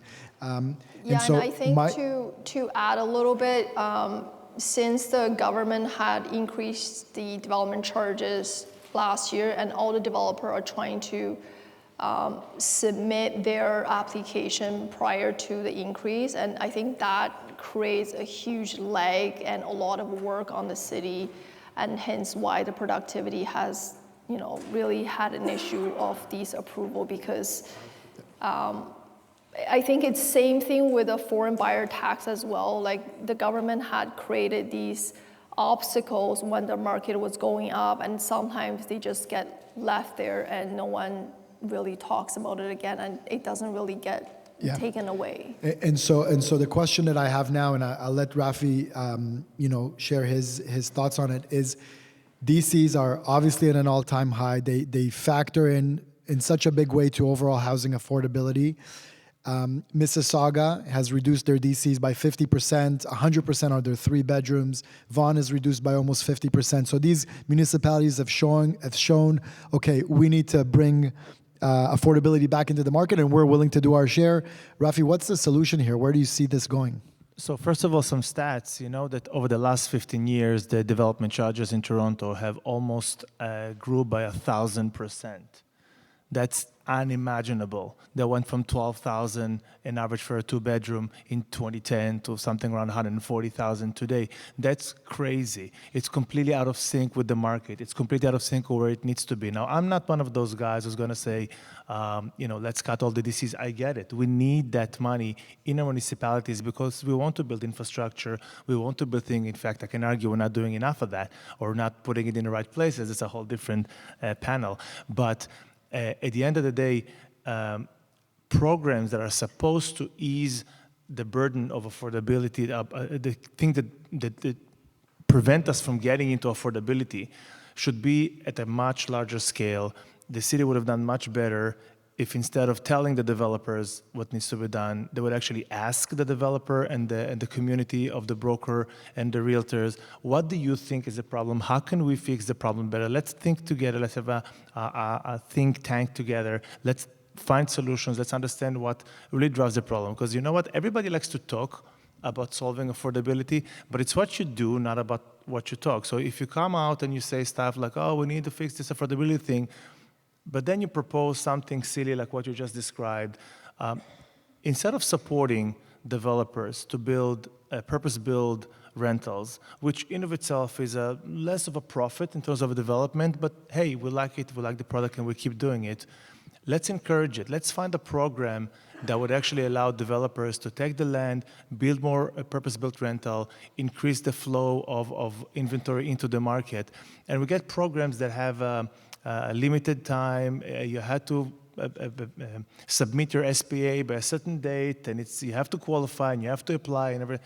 It's not comprehensive enough. It's not good enough. What this city needs is a complete elimination of development charges for certain products, for affordable products. We already kind of had that, but also for purpose-built rental, a more significant, robust decrease of development charges, at least for a limited period of time, for certain projects that meet certain criteria. Those of us who build massive master plan communities that build thousands of units, we should be encouraged. You know, another funny thing about this is you don't even get to pay them when you want to. You actually get to pay them when you pull the first permit. You know how long that takes? It's just a solution that doesn't solve anything. A lot needs to be done, and I think it's time to look at the developers as part of the solution as opposed to being part of the problem. Yeah, no, very good. Sure.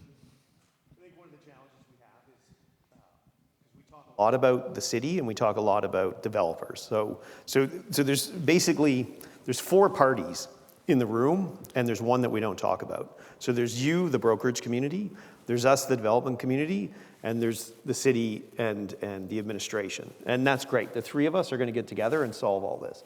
And the only thing is we forgot the one person, the other big person in the room, most important person in the room, the purchaser, okay? The homeowner is actually the most important person, and we never, ever talk to them. We never, ever include them in the conversation because why would we include them? We're going to solve it ourselves. And it's actually, this is the big miss. And this is what needs to change, is we actually have to change the way we do business. We have to change the product that we're developing. We have to change the way we offer the product. We have to change the way people pay for the product. And then we need the municipalities and the province and the feds to provide incentives directly to the purchasers. So I don't need my DCs back, because what's going to happen is you're going to give me my DCs back, and maybe that just means I make more money. Or maybe that means I pass it on to my investors. Not a bad thing to do, but that's not actually going to help the housing industry. What's actually going to help the housing industry is to actually have the homeowner get the DCs back. And that's how you regulate it. You don't regulate it by saying, hey, Rafael and I are going to get in a race, and whoever gets our 500 unit project to SPA first gets some stupid incentive. It should be, because I know why they do that. They're trying to police it so that we don't take advantage of it. But if you turn it back on the purchaser and you say, listen, if you're a first-time home buyer, we are going to give you the GST and HST back on the first $1 million of purchase price, or even better yet, make it $1.5 million. Number two, if you are an actual first-time buyer and you're actually buying to own or occupy, we're going to give you a DC credit. So you're going to actually apply for it, and we're going to give it back to you. It'll go through the developer, but this way we actually know that it's real homeowners moving into these homes. And then we also have to work with the banking sector to allow purchasers. So the first home I ever bought, pre-construction, when my wife and I couldn't afford anything. Do I live in a condo right now? Absolutely. I've had houses, I've had condos. Every condo I've ever had, even the ones I built, pre-construction. It is the best way to buy. So whenever first-time home buyers are like, what should I buy? Buy pre-construction. Why? Because as a first-time home buyer, number one, you get to pick what you want. Number two, you get this amazing thing called a carry-on warranty. You're not inheriting someone else's problems. You're not buying some home that you didn't realize has leaky basements or leaky ceilings, or the plumbing doesn't work in the condo, so on and so forth. You're getting the most energy efficient that you possibly could imagine, because we do actually build a better building. We don't necessarily do it with better trades, but we build a better building today than we did before. So as a society, we should encourage all our first-time buyers across the country to buy pre-construction. How are we going to do that? We have to make it easier for them. So we have to give the federal tax rebate, we have to give the provincial tax rebate, and the municipality has to help us with the rebate. And then number two, we have to work with the banking sector to allow people to pay their 20% deposit over a 3-year period.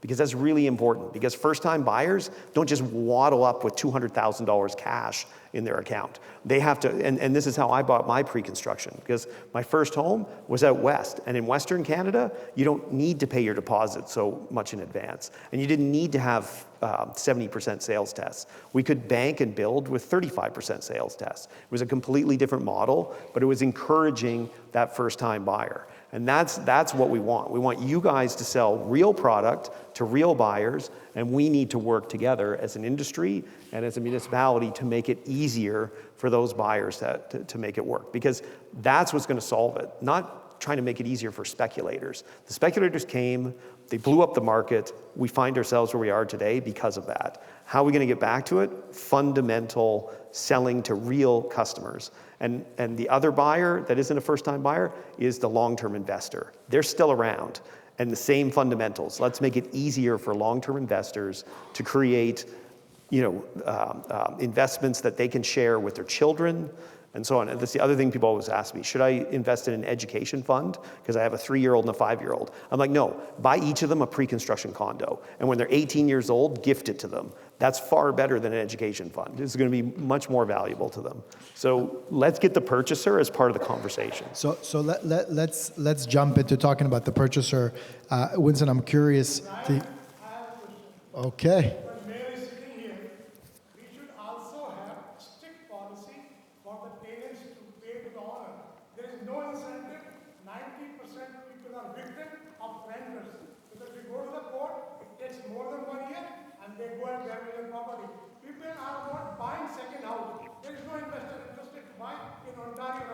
Yannick, thank you for that. The Aga Khan audio carries really well, so I know we all heard that. We will talk about that, Yannick. We will talk about that. But okay, everyone, can we get another chair up here? We'll get Yannick to come. Winson, I want to know from you, because there is a lot of really positive ideas that Chris just mentioned. in 2024, the market was really slow, right? We sold less than 5,000 high-rise units, less than 5,000 low-rise units in the entire year. In January, we sold a total of 347 pre-con units in a metropolitan area of more than 7 million people. So to Chris's point, pragmatically, if you have a project in the market right now, how do the realtors in the room go out there and get buyers to actually purchase pre-construction condos? Once again, going back to my comment before, back to basic. Now, by the way, before I answer the question, Chris, I actually follow exactly what you did. I rather than invest in an education fund, I precisely buy 2 condos for my daughter. Way better. I 100% echo that. So a precise example. So back to how we be able to kind of participate in the construction industry. When the previous speaker would kind of do a room check of how many people in the audience for more than 30 years, I see like 5 of us, right? But interestingly, as much as we always focus on the negative part too, let me take it back to when I started. Like resume is actually pretty simple. I worked for the same company for the past 30 years. So my first project is 1994 at Palace Gate, 3181 Bayview. Anyone know where it is? Yeah, pathetic Chile. 2. Chile. 3181 Bayview, Palace Gate, Finch and Bayview. Now, arguably, honestly, I was described to you, back then the market was a lot easier. But interestingly, back then I needed to sell a luxury condominium, $399,000. Easy, right? So everybody can go and line up and buy. But do not forget back then, what's the average home price in the area of Finch and Bayview? Anyone remember? 300,000. Not even. $250,000. So meaning at the time, I have to do the sales and marketing to convince people to buy a Tridel luxury condominium in the North York area. They sell the home. They still need to find $149,000 in order to qualify to buy a luxury condominium. I call it a smart sizing into a condo. That was the market that I was dealing with. But fast forward to now, back then I still be able to sold out the building, otherwise I would not continue to be employed by the company. So the project was a success, is finished selling it. But fast forward to now, I assign you to a construction home project for you to do the sales and marketing. Give an example that we have Baby Woods that we are launching in the area. The same task is a lot easier. What's the average home price in the Baby Woods area, Baby Village area now? Anyone? $3 million, easy. I haven't even need to check the status, and I'm sure that all the sales and marketing expert here may probably be able to get more value. But $3 million and ask you to buy a even $2 million condo. You'll be able to do so without getting into the extra cash. So what I'm trying to say is every market, you just need to go back to what we need to do.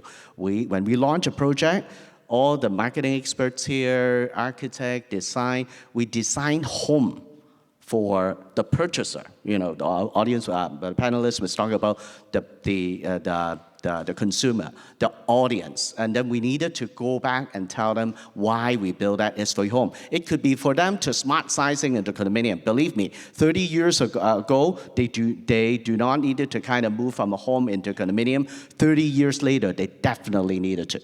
So, and then also I'm sure that you hear about like an article from CBC talking about the biggest wealth transfer from the baby boomers, the Gen X here, to transfer into the millennial.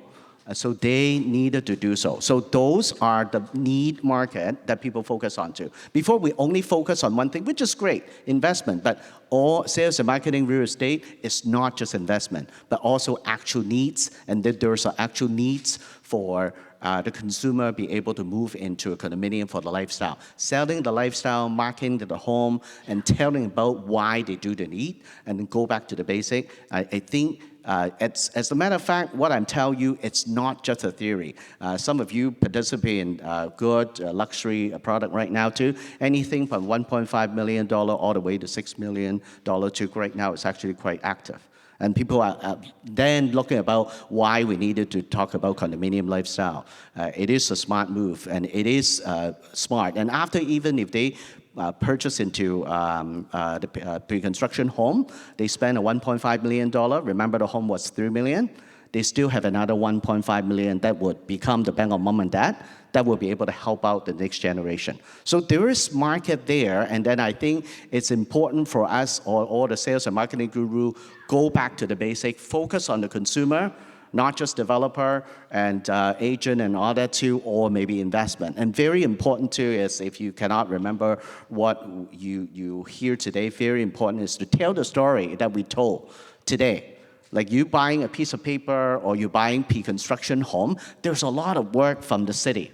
There's a lot of work from the developer. There's a lot of work that will make it right too. A lot of people say cut the DC. I do not agree, because we do need infrastructure. And arguably, like Rafael was saying too, arguably we do not have enough too. So how do they find a balance, all the same limited resource, and maintain the affordability? Those are the hard work that we collectively do to provide a home for you in the future. If I'll just continue from where you start. Yeah. So, we talked about investing in education. Most of the buyers, most of the purchasers are actually investors. And part of the education is for them to understand, what the one thing you can never do with a building that you can do with almost every other product, you cannot import it. Whatever you don't start construction now is not going to be there 3-4 years down the road. It's just not going to happen. You can't just bring a truck full of high-rise 40-story buildings and plant them in North York or Mississauga or anywhere else.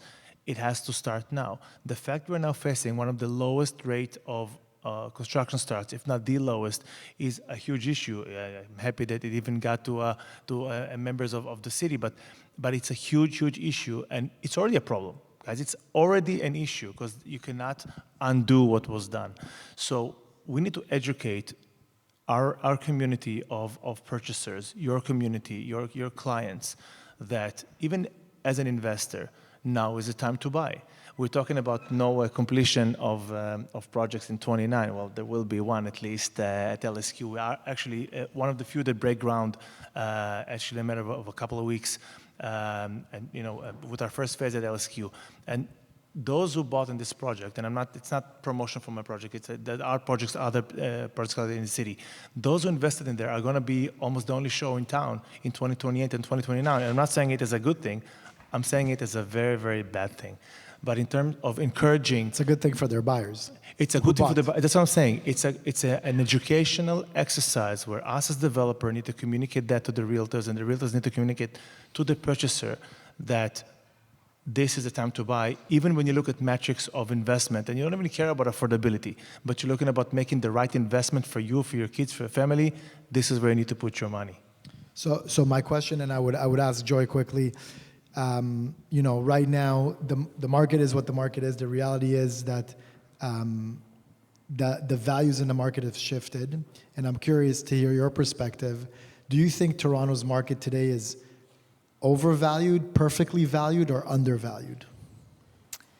I think that's a very good question, but hard one to answer. I think my answer to that will be, it really depends on which pocket you're at in the city. There are certain community where I think what, like Chris was saying, like if you focus on the purchaser and you focus on the community that they want to live in, there are a lot of very transit-oriented and good community area have a lot of the good city infrastructure, or they're coming. Those areas are undervalued, and those are still the pocket that people prefer to live in. I think one of the example would be North York. I think those are such a good area that if you just walk around Yonge Sheppard, Yonge Finch, the vibe has completely changed. From I want to say even 5 to 10 years ago. Lots of professionals, and that's an area that people can see themselves raising children to be in, and also investors are liking that area as well, because if you look at the resale value now, that area compared to some of the downtown area, they're really trading the same, and people still want to live in that area. So I think it really depends on which part of the city you are talking about that, at 2019, I wouldn't say the price has dropped. There are certain area, maybe the price shouldn't have gone that high to begin with.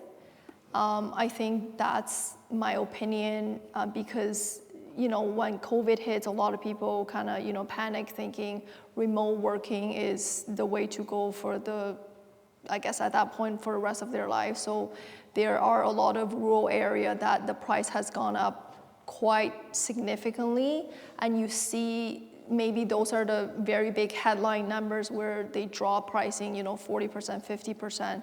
But in my opinion, is those areas shouldn't have gone that high that quickly. Right. Yes, Chris. Yeah, I think I agree completely with Joy, but I think one of the challenges is that overall, Toronto real estate is still undervalued. When you look at what Toronto has to offer as a city, and I'm talking to the GTA, but when you think about what the more than GTA, in recent memory, right? Like values now. it's the best time. I tell everybody, buy right now. You get the best incentives, and it's hugely undervalued. Sorry, and when you think of us as a manufacturing hub, as a tech hub, as an employment hub, as a financial hub of a G7 country, like Toronto is the London to the UK. We're the Paris to France. Like we're not the US, and we confuse that a lot. The US is too close to us. So we forget the fact that, in the US, New York was hot, but then everybody moved to Miami and now it's hot, and then everybody was in California, but then they all moved to Texas. That doesn't happen in Canada. So what we forget is 1 out of every 4 Canadians lives in the GTA. That's incredible.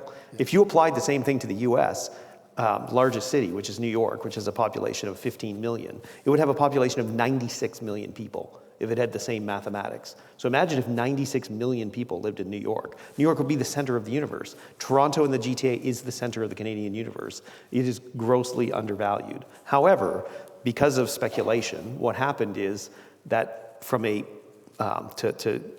Winson was saying, from a paper perspective, on paper, certain buildings in certain areas got a little bit overheated because people were buying pieces of paper, kind of like they were buying tulips. And what happened is, at the end of the day, when the real estate was delivered, people were like, oh, this isn't quite what I thought it was going to be when I bought the piece of paper 5 years ago. It's not a great neighborhood. Tenants really don't want to live here. I didn't buy a very good unit because I bought a 300-foot studio. This ain't so good. And it's like, exactly. So and that's what the press seizes onto. The whole industry is a disaster. It's not true at all. Fundamentally, good homes, whether they're apartment-style condos or mid-rise, high-rise, doesn't matter. Fundamentally, good homes in good neighborhoods built by reputable builders in good buildings are still doing just fine. Yeah. And it's really just overheated speculation in certain pockets where it was never really a neighborhood to begin with. It was more of a manufactured neighborhood, and people bought into buildings with 300 square foot units, and they're like, oh, this is like an Airbnb now. And it's like, well, yeah, it's not really real estate. But regulation changed, and you're not allowed to. So that we need to shift. And you as sellers need to say, you know what, those were mistakes. That's not what I'm selling you. I'm selling you a fundamentally good home that if you're an investor, you will get fundamentally good tenants, which is what you want.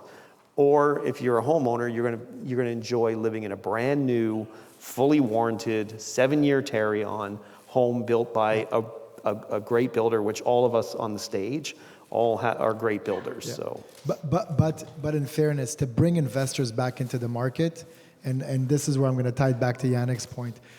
You have to provide a private investor. Private investors make up 90% of the rental pool in our city, in the GTA. You're relying on these private investors to satisfy and curb your demand for housing, but you're providing them no protection on the flip side in case they run into a professional tenant, a bad tenant.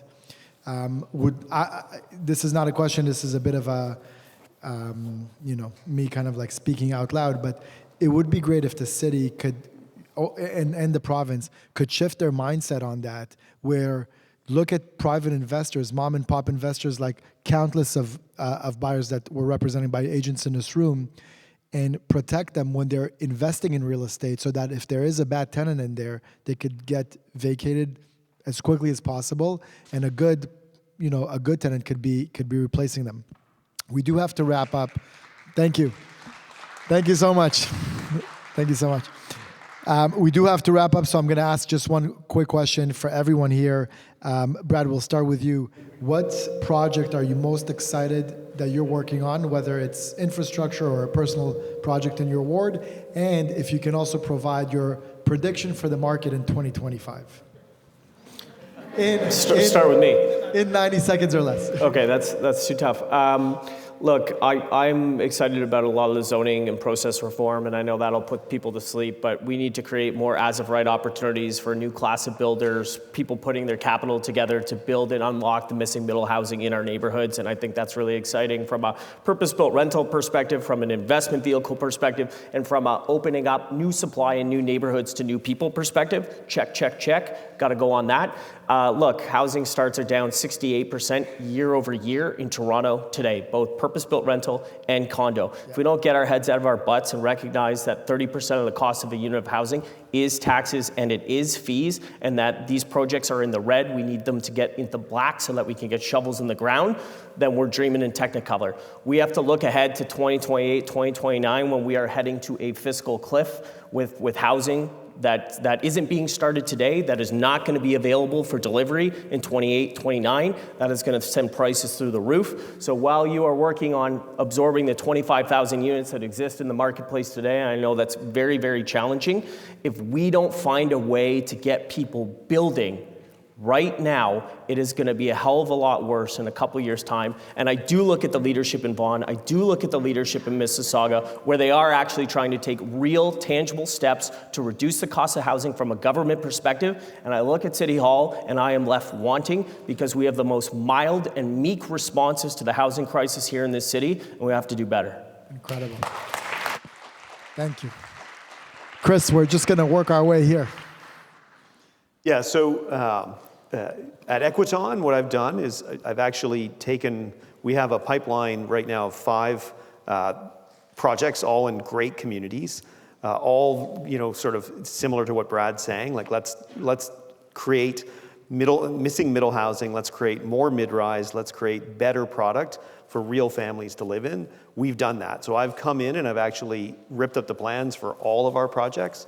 We've created something called the Maxium line, which is not our high-rise line, it's just for mid-rise, and it really is to create highly livable mid-rise buildings in great neighborhoods that are designed for end users with a real solid mix of 2 and 3 bedroom, fully livable units, not these tiny, micro units, no shoebox, nothing like that. So, and I think that is the future. I think we got to get back to the fundamentals that real estate is about selling product. It's not about selling paper, and the product matters. And at the end of the day, when you build it, there's a reason you pay more for a BMW or a Mercedes, because it's a better product, not because on a piece of paper it looked like it was a better investment. So I think we have to go away from that. And then my prediction is, I think we all have the same prediction. We are facing a cliff of supply. You cannot, I love what Rafael said, you can't just plant the buildings. Like it takes 3, 5, 7 years to build these things. So it's already happened. Like the supply crisis and it is going to be a crisis, of 27, 28, and 29, it started already. Yeah. It started a year ago. Yeah. And if you think now's a bad time to buy, you're crazy, because when we are delivering less than 10,000 units in the GTA a year, which is what's going to happen in 27, 28, 29, when we have supply side that requires 35, or demand side that requires 35,000 units, it's going to be anarchy. So you think prices are high? Just wait. So. Fair enough. Thank you. Joy? So at Capital Developments, we're very lucky. All of our pre-con construction homes that were sold were all under construction. And I'm very happy that we've focused very much on, end user consumer product. We kind of cared about design throughout, from the exterior to the interior of the building. And we've actually started our kind of first rental pipeline project for purpose-built rental So that's very exciting, and we're also fulfilling our, we're looking at sites where we're in a very transit-oriented and also very good community where we can build actual end-user product. And for 2025 outlook, I think I very much support what Chris Cummins was saying, that we need a lot of positive thoughts and good energy and also good weather, and I believe it will be a much better year than what we think it is right now. Thank you. Rafi. I don't know about the good weather, but everything else I totally agree. So I'll start with a moment of, I think we also need to be a bit humble. We keep talking about what the city should have done and what the banks should do and so let's just my personal view about what the developers should have done. You spoke very correctly about how prices were inflated too high. We drank from the Kool-Aid, okay? Too many of us got into the hype, sold condos for more way than we should have been. And I can say it freely because I know none of us, and I know all your projects, none of us did that. So I feel very, very safe in saying we're probably among the group that did not do that, but too many developers took opportunity, took advantage, and basically sold units at a price that should not have been sold to begin with. And then when those corrected themselves, put a lot of us in a situation where everybody thinks the market is down. The truth is that market is down. The truth is that the units that were sold at a reasonable market price are actually doing quite well. So as a segue to the project that I feel more excited about, I have two that I want to point out from out of all of our portfolio. And I'll start with the Galleria Block 5. We're now delivering, we actually almost completed the delivery of all of the units at the first block, and we have one of the lowest default rate ever recorded in our books, and especially compared to what happened elsewhere in the city. And you know what? Because we priced it right, we were reasonable, we made a profit, don't worry about that, but we made it good. We made it win-win-win, so the developer, the city, and the purchasers are all happy, and that's why we're seeing, even in this current market, such a good conversion rate for actual occupancies and closing. So I'm very proud of that. The second project I would mention, of course, is the LSQ. I think we're one of the only ones, at least now that I'm aware of, that are actually going to break ground on this development, on the first block at LSQ. And I agree with everything that Chris has said. It's about the product. It's about the fundamentals. It's about and again, everything I'm saying is about everybody here. It's not me being, look at me. It's about everybody here because I know these guys are amazing and what they do is amazing. It's about buying from reputable developers with track records, people that actually build what they said they're going to build, people that stand behind their products, people that build large communities, a lot of buildings that have a track record you can rely on, you can trust, you can buy a condo from him, from her, or from him, and sleep well at night because you know it's going to get built, you know it's going to get done. And when you combine it with a good project in a good location, a good floor plan, and a nice incentive plan, nothing wrong with that. That's okay. We got to give too. And when everything else works, everything's going to be fine. Because like I said, the supply, we all said about it, talked about it, supply is going to plummet, demand is still there, it's fixed. It's just a matter of where do you want to put your dollar. The right place to do it is in places that have all those metrics in them, including the quality of the developer. And it's just an honor to be here with such a lovely group of developers. So thank you for the honor. Thank you. And finally, the professor. Thank you. So for Tridel, I think that the upcoming year, I think is a good opportunity for us to do sales and marketing properly. Like before, when we trade with worksheet, assignment, and all that too, a lot of people may actually come across a history of Tridel, 90 years, 90,000 home built. Project that are incoming, we are going to have another 24 project on the line. So we, along with the pristine panelists here too, we are quite positive about the market moving forward. And then also in the coming months, I'm actually more excited for the building to be completed. And I encourage each and every one of you and go and really appreciate what it's a 90-year span about and why we build 90,000 homes in the future. Say the well, you have not visited the well too, that's something that I'm really, really proud of. We, together with other developer, created a new mixed use, I almost called it an urban oasis in Toronto. Those are a project I'm very, very proud of. And then moving forward, we will look forward to work in each and every one of you. And for the upcoming years too, I'm sure that all the panelists already told you already too, I do not see the change of the demand and supply dynamic. Demand is still very strong, and we are a major metropolitan city in G7 country. As Chris was saying, to echo everything that he was saying as well too, embrace the value, embrace Canada, embrace the Greater Toronto Area. This is one of the reasons why we all come here too. I think there is something to celebrate. And then for the incoming supply challenge too, in 2027 and 2028 too, be prepared for the pent-up demand that would be dealing with the undersupply that we have. And I think you all did great. And then thank you, Ryan, for putting this panel together and gather all of us together too. And I think together we can actually change the market and the positive feeling about the market too. And we have great fundamentals. What you're dealing with, the current challenge, it's actually from confidence, the consumer confidence. And interestingly, a lot of these challenges is actually created by human. Honestly, if there is a change of mind of the leadership south of the border too, the tariff will be gone. Interest rate is going to the certain to going into lower direction too. It may be a flick of a switch that the pent-up demand will be coming into. So I think you're doing the right thing to come and learn and educate. We learn from you as well, making sure you tell the story about the developer together with the city to the consumer, because ultimately we work for the consumer. And last but not least, please run for provincial as well. There you go. Okay, so on that note, I'd like to conclude our day for today. Again, thank everyone here for making the time, for coming, for investing in your own professional development. And thank you to Brad, Chris, Joy, Rafael, and Winson for sharing their insight with us. Thank you for Chris Cummins to make the time for us and to get us pumped up. And have a great rest of your day. Take care, everyone.